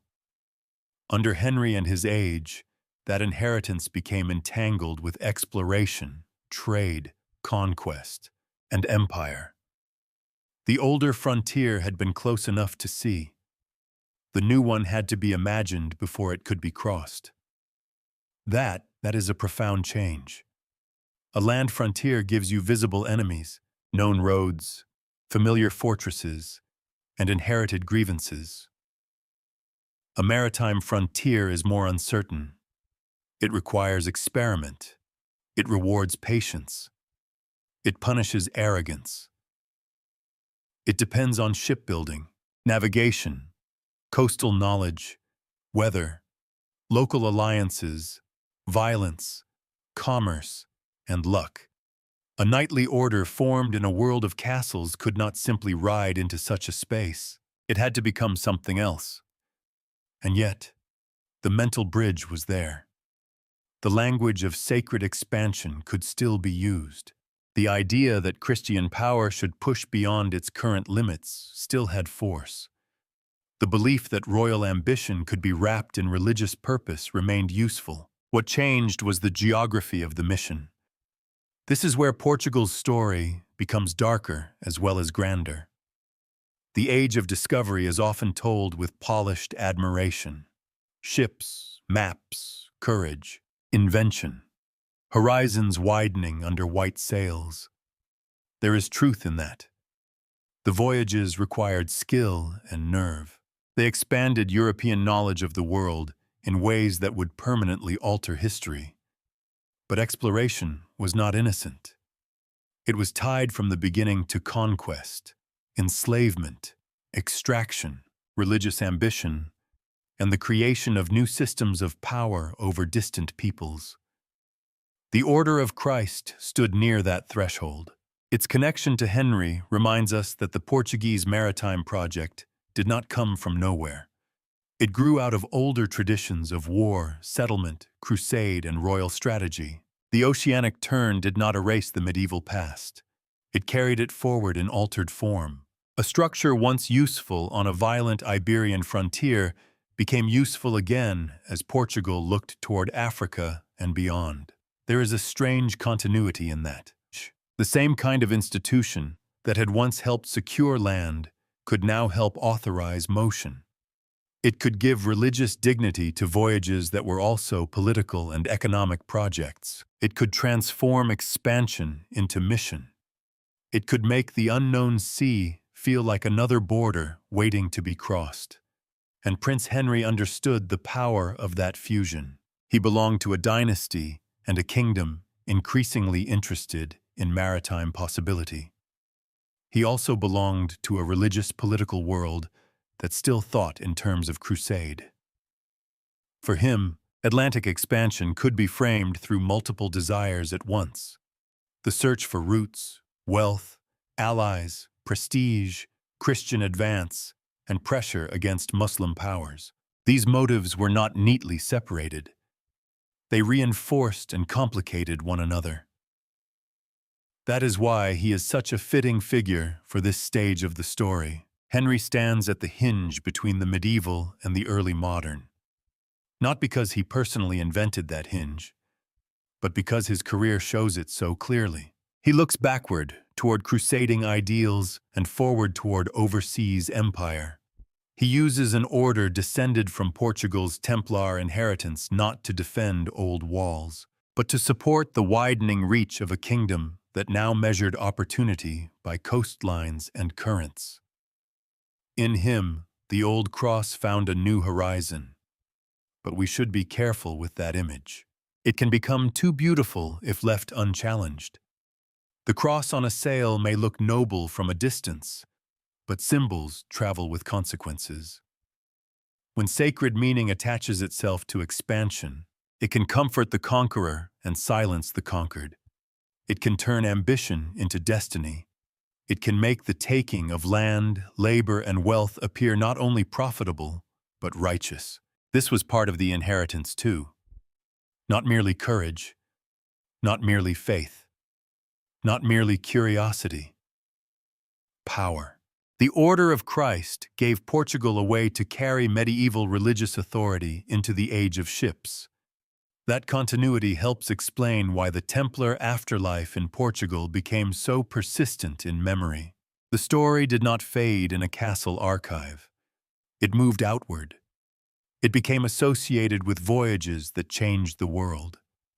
The old institutional DNA, preserved after 1319, now appeared in a new and far more expansive setting. And that expansion made the past look prophetic. Later generations could look back and see a line: Templars, Order of Christ, Prince Henry, Oceanic exploration, Empire.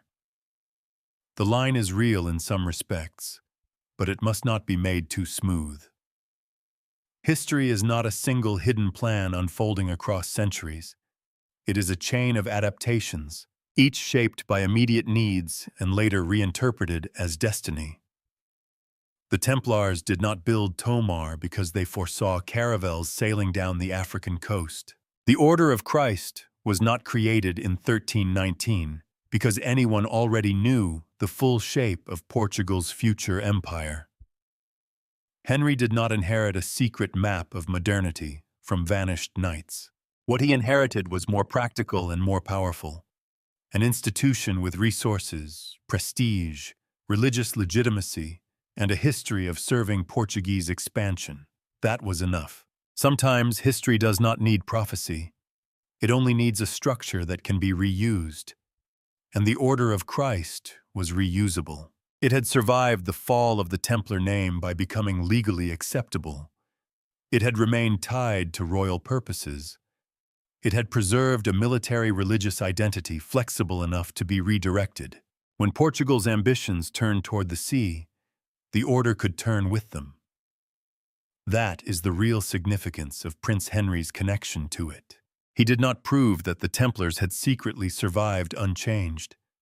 He proved something more historically revealing, that the inheritance preserved in Portugal was alive enough to be useful in a new age. A dead relic cannot finance, authorize, or symbolize expansion. A living institution can. And by the 15th century, the Order of Christ was living in a world larger than the one that had created it. The frontier kingdom had become a maritime kingdom. The old sacred war had found new roots. The Templar legacy, stripped of its forbidden name, had traveled from castles to coastlines. And soon, on the sails of Portuguese ships, the sign of that transformed inheritance would become visible against the wind. The cross on the sails was not decoration. To modern eyes, it can look almost ceremonial.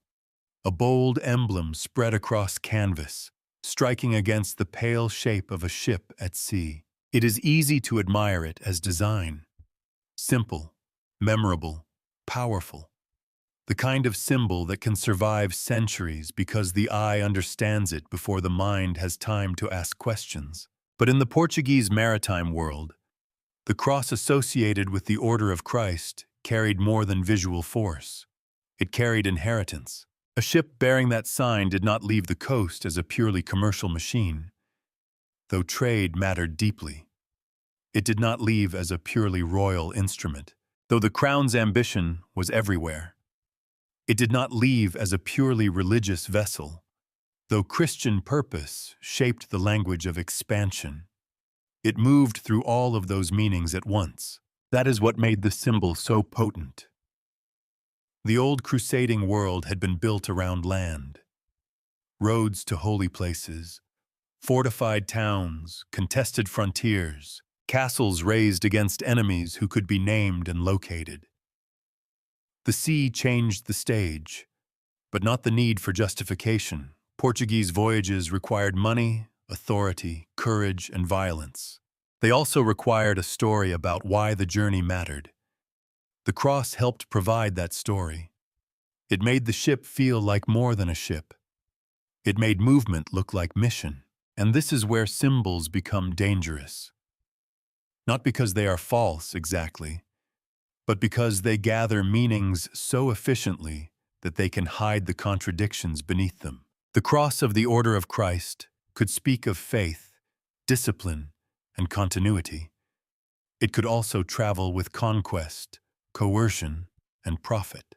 It could make a voyage seem sacred even when its outcomes were deeply earthly. This was not hypocrisy in the simple sense.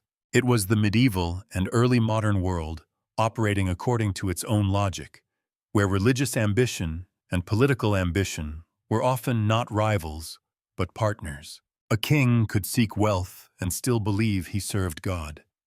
A prince could pursue strategy and still imagine crusade. A sailor could fear the sea, desire reward, and pray sincerely under the same piece of canvas. Human motives rarely line up neatly for the historian. They overlap. They excuse one another. They become stronger together. The Order of Christ gave Portugal a language in which those motives could coexist. Its emblem on the sails connected the maritime project to an older sacred tradition. The ship became, in effect, a moving frontier post. The ocean was not a wall at the edge of the map. It was a space into which Portugal could carry its authority, its faith, and its appetite for expansion. This is why the image remains so memorable. A castle is rooted. A ship is restless. A castle tells the world, "We will hold this place." A ship says, "We will go farther." When the symbol of a military religious order moved from strongholds to sails, something profound had happened. The old frontier logic had been set in motion. The cross no longer watched from a tower. It traveled on wind, and yet the movement was not a clean break from the past. It was a continuation by other means. The same inheritance that had once helped secure territory in Portugal now gave shape and meaning to voyages along the African coast and beyond. The older struggle against Muslim powers did not simply disappear from Portuguese imagination. It blended with the search for trade routes, allies, prestige, and new forms of wealth. The cross made these ambitions feel connected.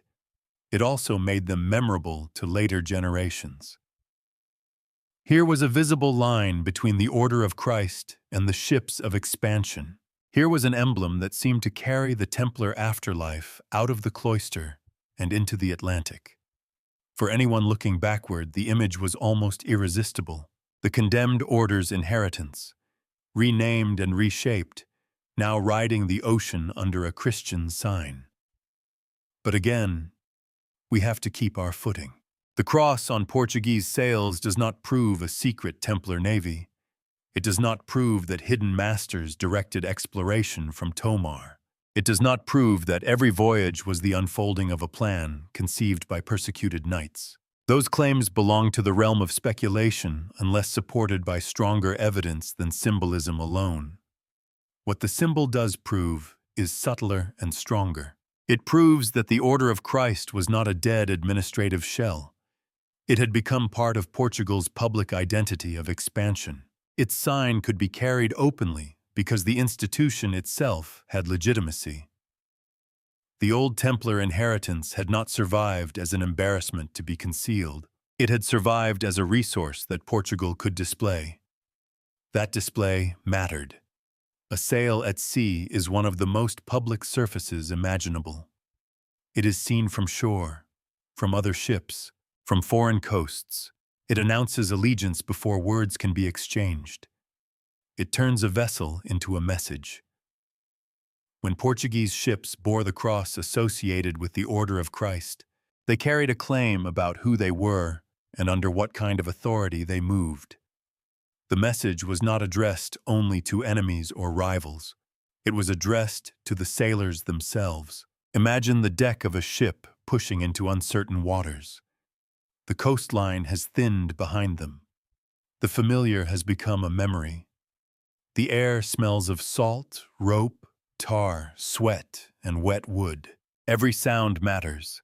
The strain of rigging, the slap of water, the creak of a hull that must be trusted because there is no stone wall to retreat behind. Above them, the cross fills with wind. In such a moment, symbols do work. They steady fear. They organize purpose. They remind men that their voyage belongs to something larger than hunger, pay, or royal command. Whether that larger thing is truly noble or merely useful depends on where one stands in the story. For the Portuguese, the symbol could promise mission. For those encountered along the routes of expansion, it could announce danger. This double meaning is essential. The same sign that gave spiritual courage to one group could signal approaching domination to another. The age of Portuguese exploration was not a clean parade of discovery. It was a process that opened routes, created knowledge and connected worlds, but also helped build systems of extraction and violence whose consequences would reach far beyond the men who first raised the sails. The cross did not cause all of that, but it helped bless the movement that carried it. And blessings have power. They make actions feel ordered. They soften ambition with sacred language. They allow men to imagine that the world is not merely being entered, but brought into a divine pattern. This is one of the darker threads running from Crusade to Empire. The battlefield changes. The vocabulary adapts. The moral confidence remains. Portugal's Oceanic expansion was therefore not a rejection of its crusading past. It was one of the ways that past was reinterpreted. The Order of Christ stood at the center of that reinterpretation. Its emblem was not simply a badge of continuity. It was a tool for turning continuity into movement. That is why the image of the cross on the sails belongs so deeply to this story. It gathers the entire transformation into a single picture. The Templar world, condemned and broken. The Portuguese response, careful and legal. The Order of Christ, new but not without memory. Tomar, preserving the old foundation. Prince Henry, joining institutional inheritance to maritime ambition. And then the ships, carrying a symbol born from medieval military religion into waters that would reshape global history. The symbol did not explain everything. No symbol ever does. It could not show the calculations of merchants, the anxieties of sailors, the violence of encounters, or the ambitions of princes. But it gave those things a frame, and frames are never innocent. They decide what is visible and what is excused. A voyage under that cross could be remembered as service, not merely profit. A conquest could be called mission. A route could become destiny. This is the quiet force of symbols in history. They do not need to speak. They allow others to speak through them. And the cross of the Order of Christ spoke with a long memory. It remembered the frontier even when the frontier became water. It remembered the older marriage of faith and force. It remembered that Portugal had once found a way to preserve a condemned inheritance by giving it another name. Now that inheritance had found another medium: canvas, wind, and hulls moving south along the unknown coast. There is something almost unsettling in that continuity. The Templars had been destroyed in part because their name became unbearable to authority. Yet the institutional descendant of their Portuguese world could eventually mark the vessels of a rising maritime power. What had once needed careful legal rescue became a banner of expansion. The forbidden name disappeared. The usable symbol remained, not unchanged, not innocent, but alive. And as those sails moved farther from Portugal, the story entered its next transformation. The old language of sacred war would not remain confined to defending borders or supporting voyages. It would become part of a larger imperial imagination, one in which crusade, commerce, exploration, and conquest began to merge across the ocean. The cross on the sails was a sign, but it was also a warning. The past had learned how to travel. The word crusade did not vanish when Portuguese ships left the old borders behind. It changed its clothes. For centuries, the struggle that shaped Portugal had been imagined through land, towns taken and held, castles built on ridges, rivers watched, fields settled, borders pushed, defended, and argued over in the language of both kingship and faith. The enemy was near enough to fear in concrete terms. The frontier had roads, walls, names, and memories. But when Portugal turned toward the Atlantic, that older world did not simply fall away like a cloak dropped on the shore. It came aboard. This is where the story of the Order of Christ becomes larger than the story of one institution.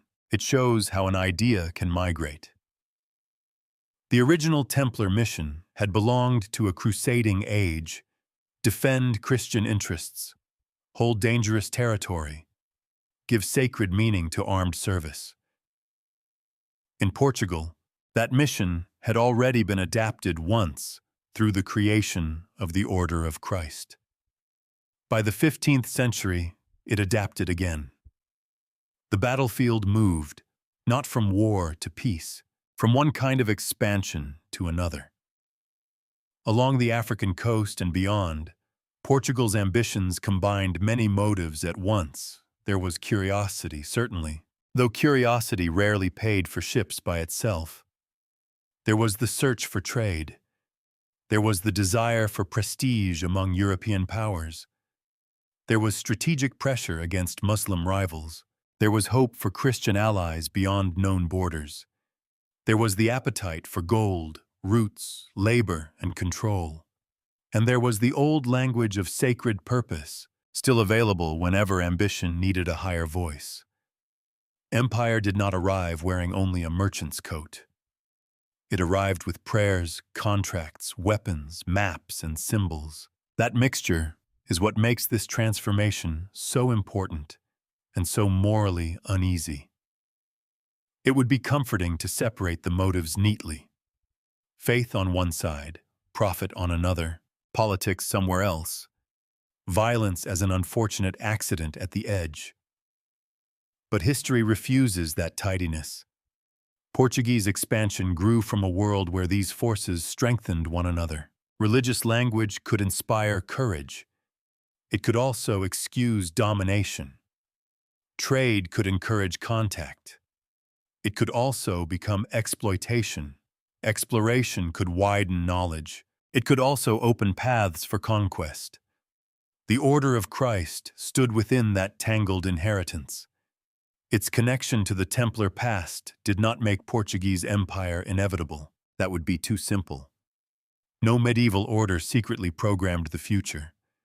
The men who built castles in Portugal were not designing a global maritime system centuries in advance. But the institution that replaced them helped preserve a way of thinking. Expansion could be sanctified. Armed movement could be disciplined by religious purpose. The crown could turn ambition into mission by placing it beneath a sacred sign. That way of thinking traveled remarkably well. On land, it had justified the holding of frontier strongholds. At sea, it could justify voyages into unfamiliar waters. The target changed, the geography changed, the methods changed, but the habit remained. Portugal did not have to invent a completely new moral language for expansion. It could adapt an old one. That is how Crusade becomes empire. Not overnight, not through a single decree. Not because everyone involved understood the process in the same way. It happens gradually, through repeated acts of translation. A campaign becomes a voyage. A frontier becomes a coast. A fortress becomes a trading post. A military order becomes a patron of maritime ambition. A cross, once associated with holy war, becomes a sign moving over waves. And each step can seem reasonable to the people taking it. This is one of the most unsettling things about history.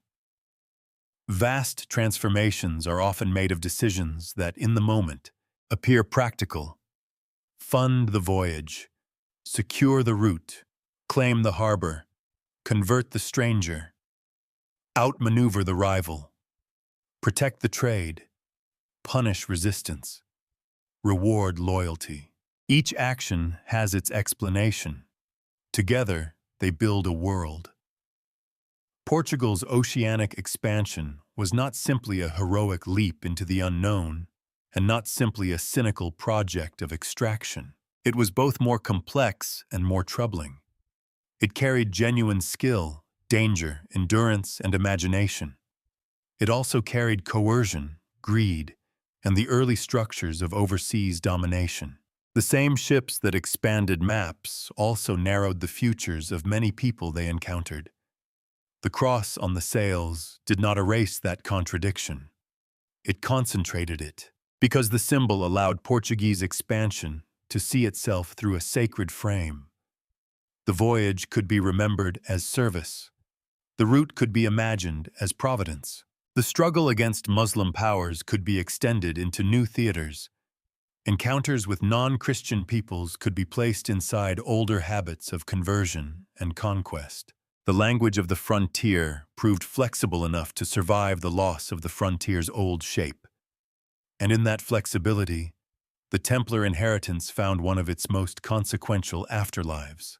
Again, not as a secret Templar empire, not as proof that the original order of the Temple continued to command from behind a curtain, but as a preserved institutional pattern carried by the Order of Christ into Portugal's maritime age. What had once served a border kingdom could serve a seafaring kingdom. What had once helped defend and settle land could help authorize and finance movement beyond land. The old form did not need to remain intact for its logic to endure. This is what survival can mean in history. A thing survives when its original body is gone, but its habits continue to shape new bodies. The Order of Christ did not ride into battle exactly as the Templars had done in earlier centuries. It existed under different conditions, with different structures of authority and different horizons. But it kept alive a fusion that had already defined much of medieval Portugal: sacred mission and royal expansion bound together in mutually useful language. That fusion became increasingly powerful as Portugal reached farther. The coast of Africa was not just a line to be mapped. It was a field of opportunity and confrontation. New contacts brought trade, diplomacy, misunderstanding, violence, and ambition. The old European categories did not always fit the world's Portuguese sailors encountered, but that did not stop them from applying familiar ideas. This is another pattern of empire. The conqueror often carries old maps in the mind, long after the physical map has changed. Portugal carried the mental map of Crusade into waters that demanded something new. And when the New World resisted being understood through the old framework, power often forced the framework into place anyway. This does not mean every sailor was a zealot, or every merchant a crusader, or every nobleman a visionary of empire. Human beings are less consistent than the banners they sail under. Some wanted wages, some wanted honor, some wanted salvation, some wanted advantage, some simply wanted to return alive. But institutions gather messy motives and give them shape. The Order of Christ gave shape to a project that was never only one thing. That is why its role matters so much. It helps us see Portuguese expansion not as a sudden break from the medieval past, but as a transformation of that past. The ships were new instruments, but the moral architecture behind them had older foundations. The sea did not wash the crusading imagination clean. It carried it outward, and over time, the consequences would exceed anything the old frontier could have contained. Castles and borders had shaped a kingdom. Oceanic routes would help reshape continents. The scale changed dramatically. What had once been a regional struggle became part of a global rearrangement of power. Trade networks widened. Violence traveled. Christianity moved with empire. Wealth moved toward Europe. Human beings were captured, traded, converted, displaced, ruled, and classified through systems that would leave long shadows. Here the story grows darker than the legend of Templar survival usually admits. Popular myth loves the order because it seems mysterious, persecuted, and grand. It imagines hidden knowledge, lost treasure, noble fugitives. But in Portugal, the afterlife of the Templar inheritance also leads into empire. And empire is not a clean romance. It is the place where memory, faith, ambition, and violence become administrative. The transformation from crusade to empire did not destroy the sacred language of expansion. It made that language travel farther. That is the inheritance we have to look at without flinching. The same continuity that makes the Portuguese Templar story fascinating also ties it to conquest on a wider scale. The Order of Christ preserved more than a picturesque medieval memory. It preserved a way of legitimizing movement into other people's worlds. And yet, this does not make the story simple condemnation either. The people involved did not live inside our categories. They lived in a universe where salvation, kingship, war, commerce, and honor were woven together in ways that made sense to them, even when the results look brutal from here. To understand them is not to excuse them. To judge them is not to pretend they were less complicated than they were. The better task is to see the transformation clearly. A military religious order born from crusading ideals helped shape Portugal's frontier. When the Templars were destroyed, Portugal preserved part of their inheritance through the Order of Christ. When the kingdom turned seaward, that inheritance moved with it. The old mission did not remain frozen in a castle. It became mobile, maritime, imperial. That is the arc. From fortress to ship, from border to coastline, from holy war to overseas expansion, from crusade to empire. The change was not absolute, and the continuity was not pure. But together, they reveal why Portugal occupies such a strange place in the Templar afterlife. Here, the old order's legacy was not only remembered, it was repurposed. It became part of a national project that carried medieval habits into the early modern world.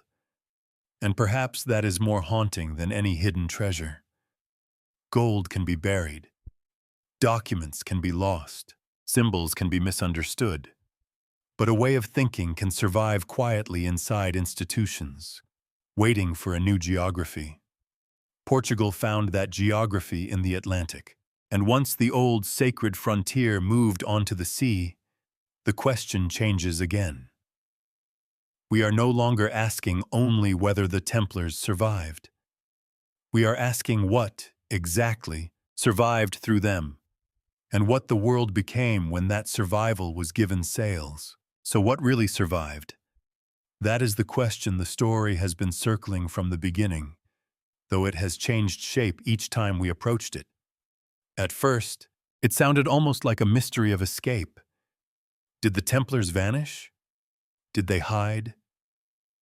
Did Portugal protect them? Did the order die in France only to continue elsewhere under a different mask? But by now, the answer has become more demanding. Because survival is not one thing. A man can survive while his title does not. A castle can survive while the order that built it is condemned. A symbol can survive while its meaning changes. A mission can survive by moving into new language. An institution can die legally and still leave behind enough property, habits, and memory to influence the future. The Knights Templar, as a formal medieval order, did not survive in Portugal in the simple sense. That must be said clearly. After the papal suppression, the Order of the Temple was no longer a legitimate body of the Church. Its name could not continue openly. Its legal identity had been broken. The old organization that had once stretched across Christendom was gone, and Portugal did not reverse that fact. It did not create a safe little island where the same order carried on untouched, laughing quietly at the rest of Europe from behind fortified walls. That version belongs to legend. But the opposite version is also too simple. To say the Templars ended everywhere in the same way would erase what makes Portugal exceptional.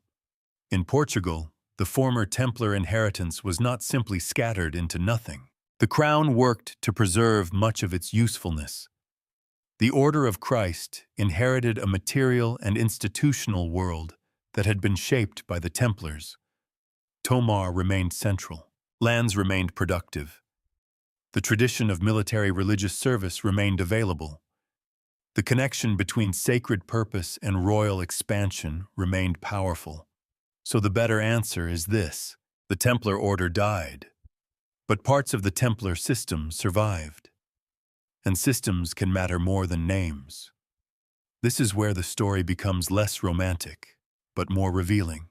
The survival was not primarily a matter of secret bloodlines or hidden ceremonies.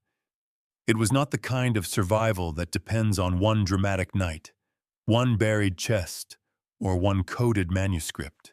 It was the survival of infrastructure. That word may sound cold, but it is exactly right. Infrastructure is what allows power to keep moving after people change. It is land, administration, buildings, offices, habits, legal claims, and recognized authority. It is the road beneath the procession, not the banner above it. The Templars in Portugal had helped build a structure that served the kingdom. When their name became impossible, Portugal did not throw away the structure. It changed the banner. This is why the creation of the Order of Christ matters so much. It gave legal shelter to continuity. It allowed the Portuguese crown to preserve what was useful without openly defending what had been condemned. It turned a dangerous inheritance into an acceptable institution. In doing so, it created one of the most fascinating examples of medieval adaptation, an order destroyed by authority, and yet partially preserved through authority. That is not contradiction. That is politics. And politics, in this story, is more important than secrecy. The word Templar had become poisoned by accusation, trial, torture, scandal, and papal suppression. But the Templars' Portuguese assets did not become useless because of that. Their castles did not crumble out of obedience. Their lands did not stop producing. Their experience did not evaporate. Their strategic place in the kingdom's memory did not vanish. The practical world is often stubborn in exactly this way. It does not care what the official story wants to simplify. So when we ask what survived, we have to answer in layers. The people survived in a limited and uneven sense. Some former members of the old order continued their lives under altered conditions. And in Portugal, the transition into the Order of Christ created a path for continuity that was not available everywhere in the same way. But we should be cautious. We cannot turn every former Templar into a secret guardian of the old flame. Individual lives disappear into the record more quickly than institutions do. The property survived more clearly. Lands, revenues, and strongholds associated with the Templars did not simply vanish. They were reorganized into the new order's world, where they could continue to serve Portugal's needs. In a medieval kingdom, this was not a minor detail. Land was power. Revenue was power. Control over a fortress was power. To preserve these things was to preserve the real weight of the old order. The mission survived, though transformed. The older Templar purpose had been shaped by crusading war and frontier defense. In Portugal, that purpose first served the Iberian frontier, then later helped feed the maritime imagination of the Order of Christ. The mission did not remain identical. It widened, shifted, and adapted. But the habit of joining armed expansion to sacred justification continued. The symbols survived, but not innocently. The cross associated with the Order of Christ carried memory outward, onto ships and into empire. It linked Portuguese voyages to a religious military tradition older than the age of discovery. But symbols are never pure containers. They collect meanings. They can inspire courage and bless violence in the same breath. And the institutional DNA survived perhaps most powerfully of all. A military order, tied to religious legitimacy, landholding, royal usefulness, and expansion, remained part of Portugal's political imagination. The Templar name disappeared, but the idea that such an order could serve the crown did not.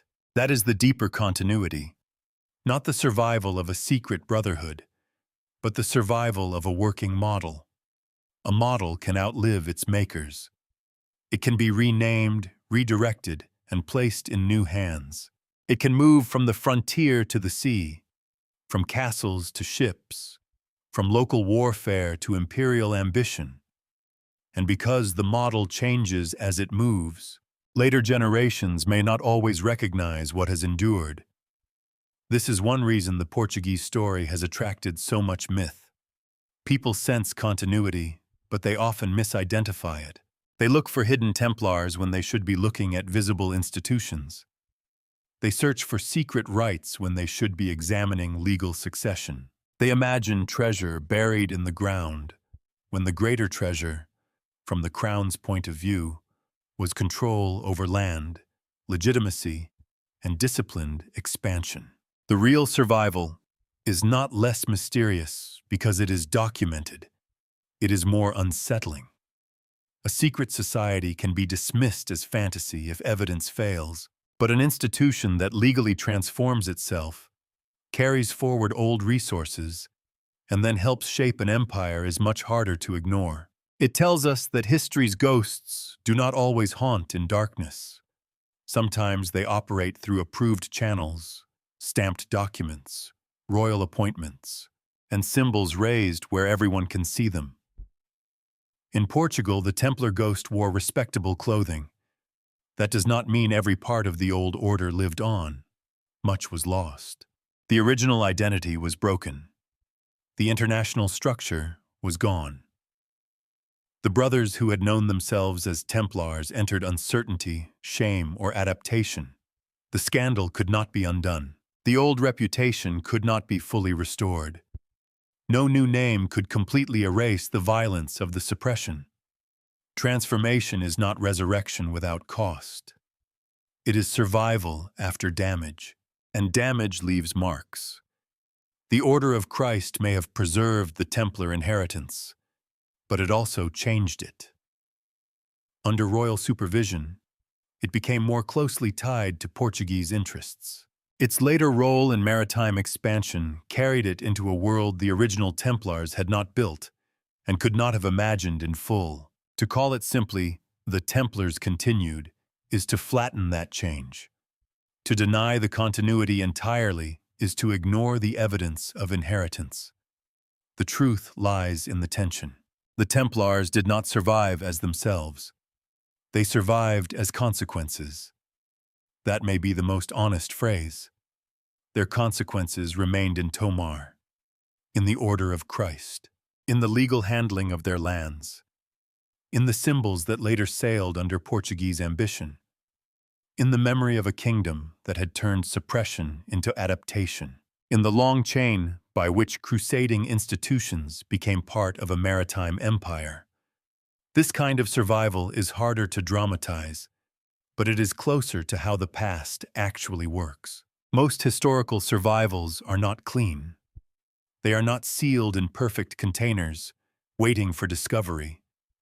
They are altered by the hands that preserve them. They become useful to new masters. They lose some meanings and gain others.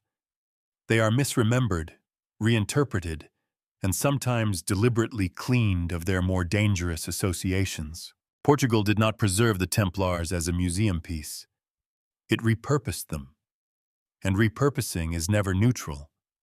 It asks what can be kept, what must be discarded, what can be renamed, and who benefits from the new arrangement. The Portuguese crown benefited. The papacy received a solution. Former Templar structures received a future. The Order of Christ received an inheritance. Later empire received a sacred language of expansion. The cost was that the old story became blurred. Perhaps that blur was useful. A clear Templar survival would have been politically dangerous. A complete Templar disappearance would have been strategically wasteful. A renamed inheritance allowed everyone to live with an acceptable version of events. The old order was dead. The useful order remained. The scandal was acknowledged. The property was saved. The memory was softened into continuity. History often prefers this kind of compromise. It lets power keep what it needs while claiming obedience to principle. And that is why Portugal's Templar afterlife still matters. It reveals something larger than one medieval order. It shows how institutions survive catastrophe when they are valuable enough to be reclassified rather than destroyed. It shows how legal death and practical life can coexist. It shows how a condemned past can become the foundation of a respectable future. So what really survived? Not the full order of the temple, not the clean romance of fugitive knights, not the wild certainty of every later legend. What survived was the usable remainder. Land, stone, men, memory, symbols, habits, and a mission flexible enough to be renamed. What survived was a structure of power that Portugal could not afford to waste. What survived was the ability of a medieval institution to change its face and keep moving. And once we understand that, the mystery becomes sharper rather than smaller. The question is no longer, did the Templars escape? The question is, how much of an institution has to remain before we admit that it is not entirely gone? Portugal's answer was written not in a hidden code, but in the public life of a new order. The Templar name died. Its shadow learned to work under another one. Portugal's Templar inheritance casts a long shadow because it stands between two worlds that are usually kept apart. On one side is the medieval world of crusading orders, fortified frontiers, papal authority, monastic discipline, and kings who measured survival in castles, land grants, and armed loyalty. On the other side is the early modern world of oceanic expansion, mapped coastlines, maritime empire, distant trade, forced conversion, enslavement, conquest, and global ambition. Portugal did not leap cleanly from one to the other.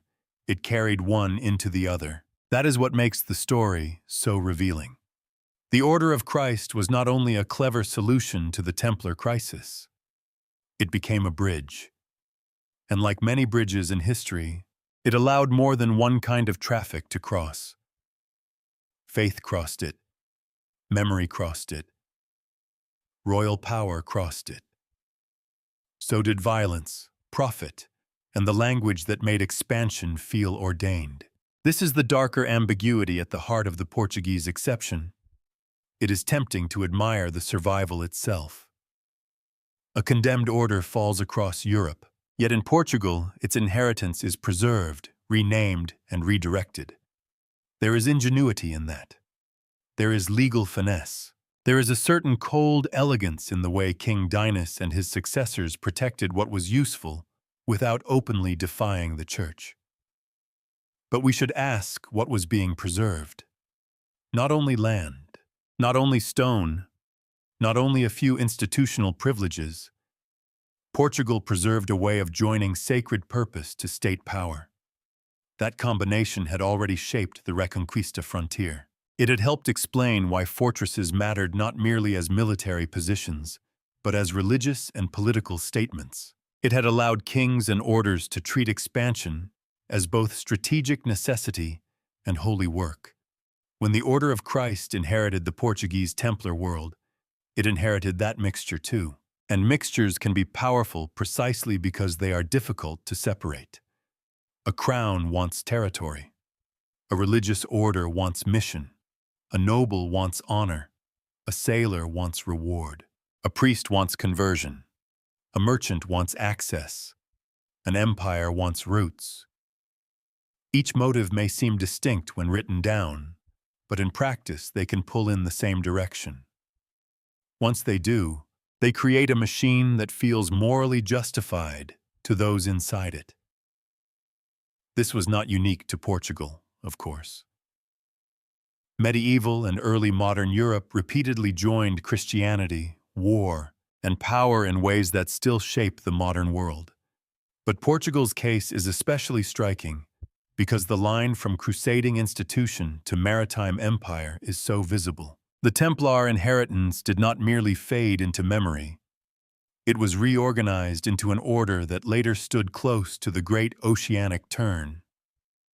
That makes the survival less innocent than legend prefers. A legend can stop at the romance of endurance. It can show the fallen knights living on under another name, their cross carried into the future, their ancient houses still standing in the Portuguese sun.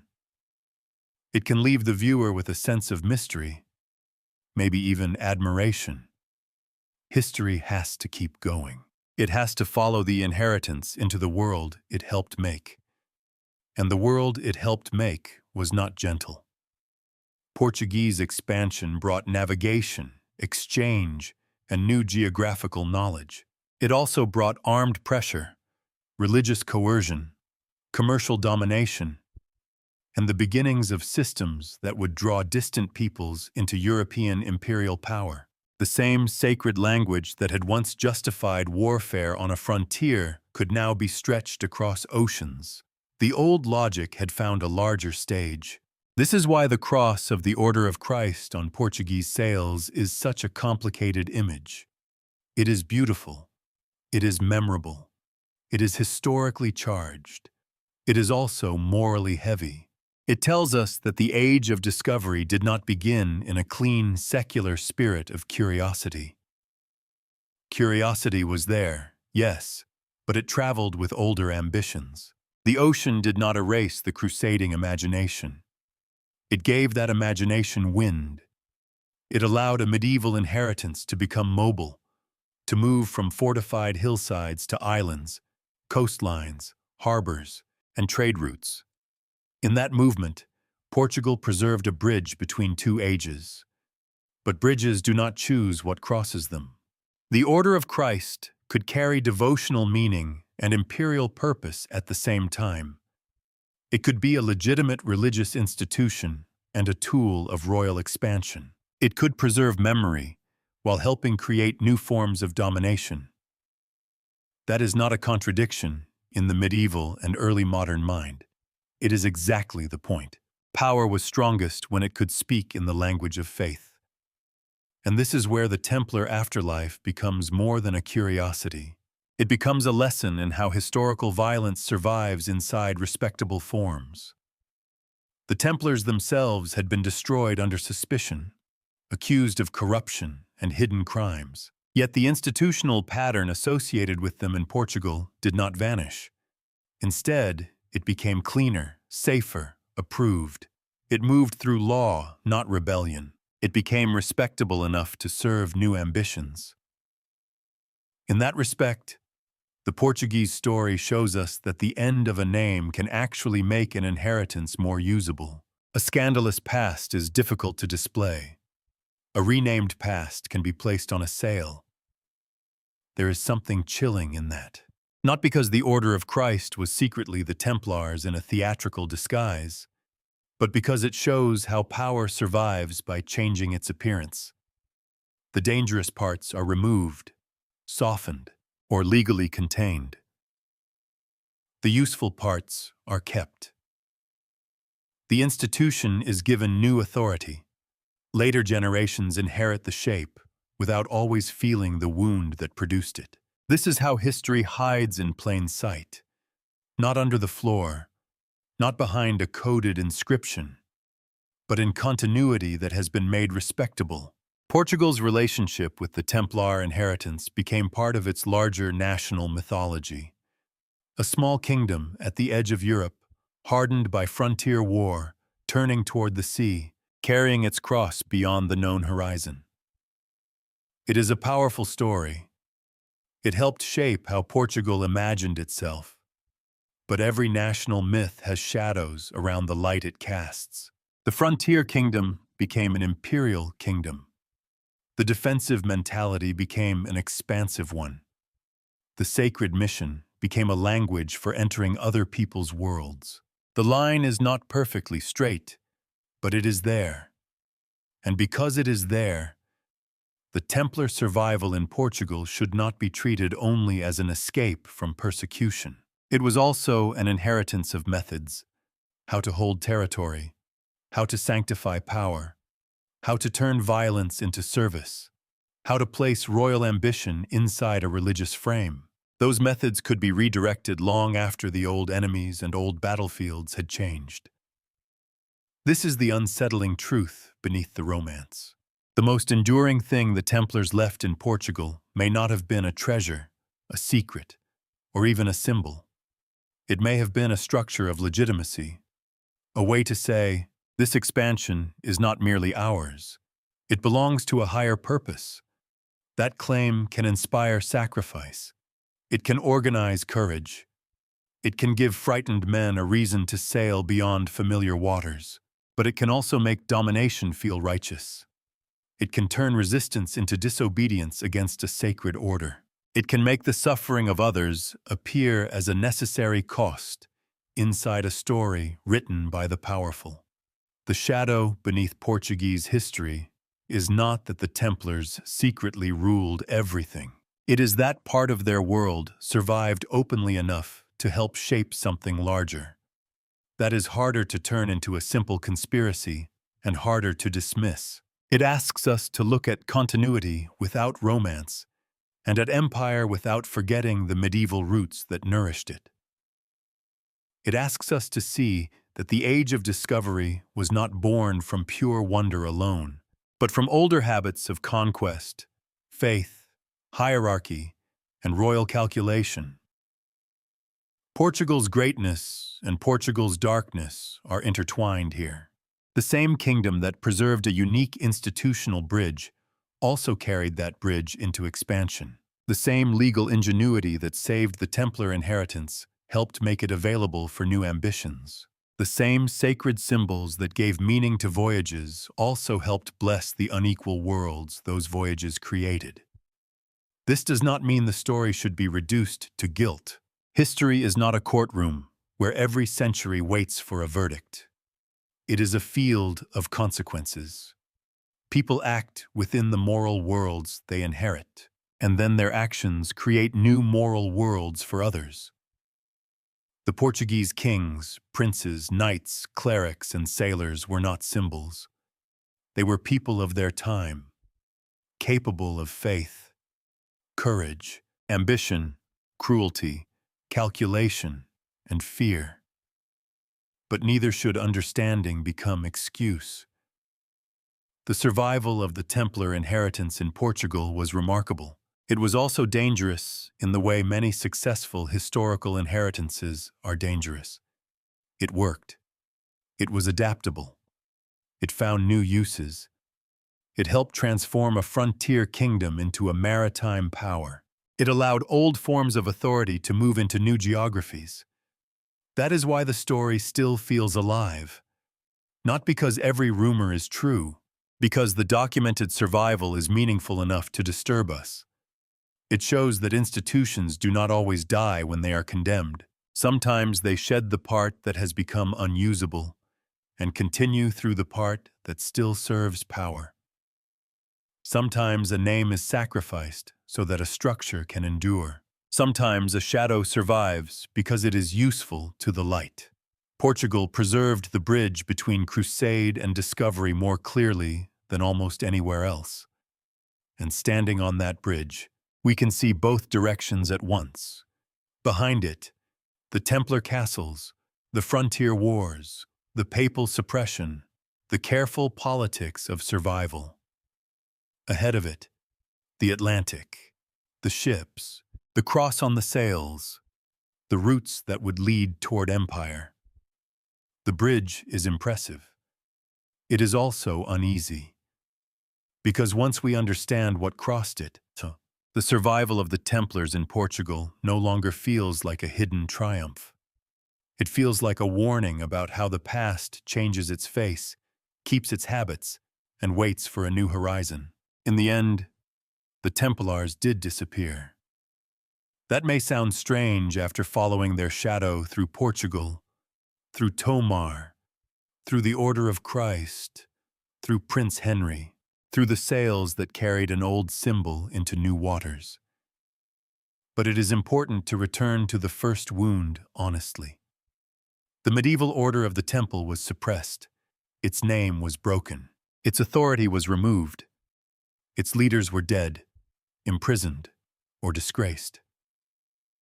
Its brothers were scattered into lives that history often records only faintly, if at all. There was no simple escape from that. No perfect continuation. No unbroken order waiting behind a curtain, untouched by law, politics, or fear. But history does not only preserve things by keeping them whole. Sometimes it preserves them by breaking them apart and allowing the useful pieces to be gathered under another name. That is what happened in Portugal. The Templars did not defeat the forces that destroyed them. They did not overturn the papal suppression or cleanse the old name in the eyes of Europe. What survived was not the institution as it had been. What survived was its Portuguese afterlife, its lands, its strongholds, its habits of service, its military religious logic, its symbolic power, and the memory embedded in places too valuable to abandon. The order changed its face, and once it did, it could continue. This is the final irony of the story. A secret survival would have been weaker. It would have depended on concealment, on silence, on the hope that power would not notice. Portugal found something more durable. It turned the inheritance into a legal institution. It placed it under acceptable authority. It removed the poisoned name and kept the working structure. The Templars survived not because they hid from history, but because history found a use for what remained. That is less romantic than the legend.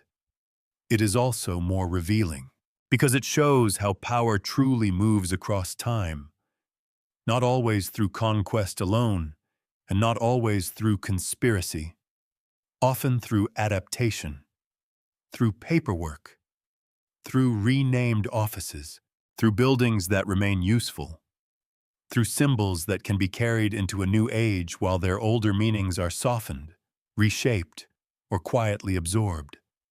In Portugal, the old frontier order became part of a maritime future. The world of castles did not vanish when the ships departed.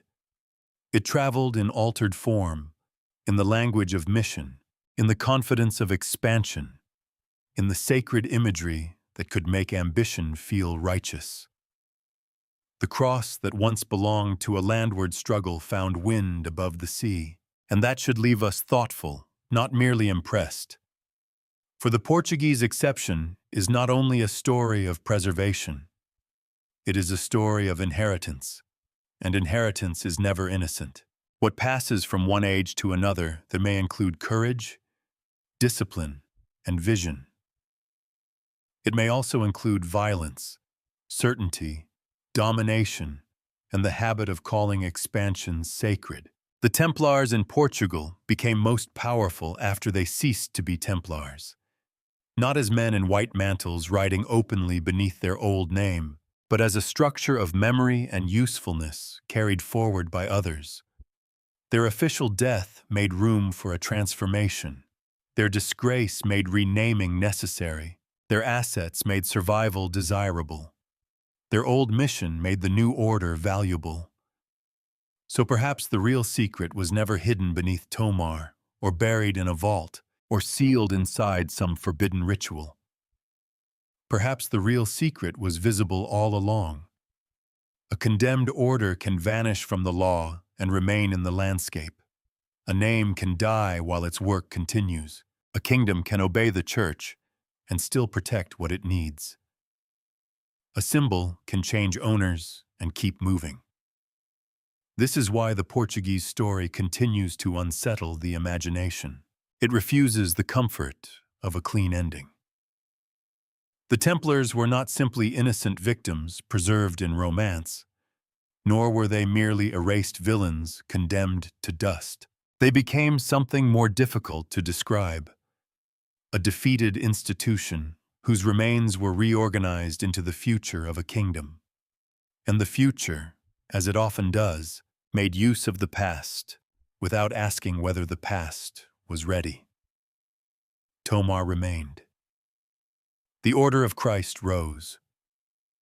Portugal turned toward the Atlantic, and under another name, the old inheritance continued to breathe. Not unchanged, not pure, not secret in the way legend prefers, but present, in stone, law, memory, and motion. That is the answer the story leaves us with. The Knights Templar did not escape history by hiding from it. In Portugal, they survived because history gave them another name.